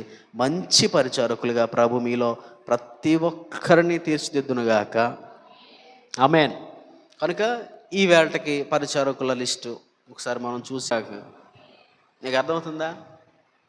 4 విషయాలు లేదా 4 పుస్తకాలు, 4 యూట్యూబ్ వీడియోలు చూసి నాకు అంతా తెలిసిపోయిందని ఎగసిపడేవాడు సంపూర్ణ జ్ఞానంలోనికి రాలేడు. గొప్ప దైవజనుడు బిల్లీ గ్రహం గారు ఏమన్నాడంటే, ఆయన చనిపోయిన రోజుల్లో బైబిల్ ఒక సముద్రం అయితే అందులో నేను నేర్చుకున్నది ఒక చొక్క మాత్రమే అన్నాడు. దేవునికి స్తోత్ర. బిల్లీ గ్రహం గారు మన ప్రపంచవ్యాప్తంగా అందరికీ తెలుసు. మీలో ఎంతమందికి తెలుసు? నాకు తెలియదు. చాలా గొప్ప దైవజనుడు. నా చిన్న వయసులో నన్ను ఇన్స్పైర్ చేసిన దైవజనులు ఆయన ఒక్కడు. ఇంగ్లీష్ నాకు బాగా అర్థం అవడానికి కారణం కూడా ఆయనే.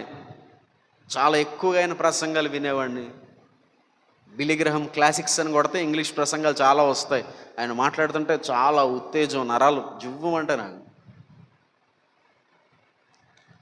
అలాంటి దైవజనుడే కొన్ని కోట్ల మందికి సువార్త ప్రకటించిన వాడు, కొన్ని కోట్ల మందిని రక్షించిన వాడు. ఒక్కొక్క క్రూసేడ్లో ఆయన 5 నుంచి 10,000 మందిని రక్షించి అదే క్రూసేడ్లో అదే సభల్లోనే 5,000 మందికి 10,000 మందికి బాప్తిసం ఇచ్చిన గొప్ప దైవజనుడు ఆయన. దేవునికి స్తోత్రం.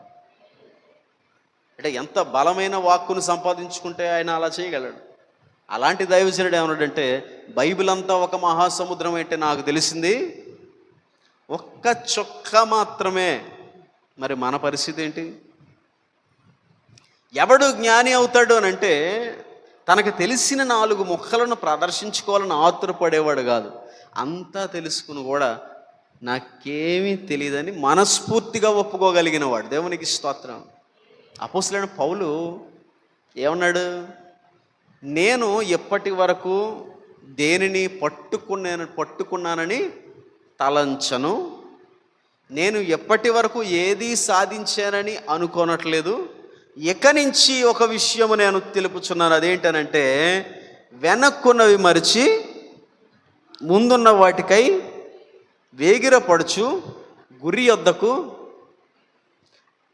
ఎప్పటికప్పుడు రీసెట్ చేసుకునే స్వభావం మనకు కావాలి. ఏంటి రీసెట్ చేసుకునే స్వభావం అంటే, నీకు చాలా తెలిసిపోయింది, ప్రార్థనలో చాలా ఎదిగావు, వాక్యంలో చాలా ఎదిగావు, ఆత్మీయ అనుభవాల్లో ఎదిగావు, మంచి విషయమే. అలా ఎదుగుతున్న ప్రాయంలో నీకు వచ్చేది ఏంటనంటే 2 కొమ్ములు వస్తాయి. ఏమొస్తాయి? ఓ దైవజనుడు అంటాడు, నువ్వు ఆత్మీయతలో ఎత్తునకు ఎదిగిపోయావు అని ఎప్పుడైతే నువ్వు అనుకుంటావో అప్పుడు నువ్వు చాలా జాగ్రత్తగా ఉండాలంటాడు. ఎందుకు? ఈ హైట్ నుంచి పడిన వాడికి దెబ్బ తక్కువ తగులుతుంది, కొండ మించి పడిన వాడికి ప్రాణమే పోద్ది. కనుక ఈడికంటే ఈడు జాగ్రత్తగా ఉండాలి. దేవునికి స్తోత్రం. ఎప్పుడు జాగ్రత్తగా ఉండంటే, ఎంత ఎత్తునకు ఎదిగిపోయినా మనస్ఫూర్తిగా నాకేం తెలియదు, అది అబద్ధము కాదు, అది మనల్ని మనం మోసం చేసుకోవడం కాదు, ఇది మహాజ్ఞానం అని నీకు అర్థమైనప్పుడు నువ్వేం తెలుసుకున్నా సరే నాకేం తెలియదు అనే స్వభావం నీలో ఉంటుంది. దేవునికి స్తోత్రం. ఇంకా నేను తెలుసుకోవాల్సింది చాలా ఉంది. అంతా తెలిసిన వారు, జ్ఞానులు, గొప్ప గొప్ప వారే మాకు ఒక చొక్క మాత్రమే తెలుసు అంటే 4 మొక్కలు తెలుసుకున్న వారి సంగతి ఏంటి? కానీ ఇది నా అనుభవం, ఇది నా అనుభవం. దేవుని సన్నిధిలో ఎంత కనిపెట్టి ఎన్ని వేల ప్రసంగాలు చేసి దేవుని సన్నిధిలో ఎంత జ్ఞానాన్ని నేను సంపాదించుకున్నా, నన్ను చాలామంది ఇంత జ్ఞానం ఎక్కడొచ్చిందని నాతో అంటున్నా, నేను ఎప్పుడూ మనస్ఫూర్తిగా ఫీల్ అయ్యేది ఒకటే, నేను ఎందుకు పనికిరాని వెర్రివాడినని మనస్ఫూర్తిగా నేను ఫీల్ అవుతాను. నేను ఒప్పుకుంటాను దేవుని సన్నిధిలో, దేవుని సన్నిధిగా మనుషులు ఎదుట కూడా ఒప్పుకుంటాను. చాలామంది నన్ను కొన్ని ప్రశ్నలు అడిగినప్పుడు నేను వారితో ఏమంటానంటే, నన్ను అడుగుతారేంటండి జ్ఞానం లేనండి, మీకేంత తెలుసు కదా అంటాను. వాదించాల్సిన అవసరం లేదు, చెప్పాల్సిన అవసరం లేదు. మీకున్నంత జ్ఞానం నాకు లేదు.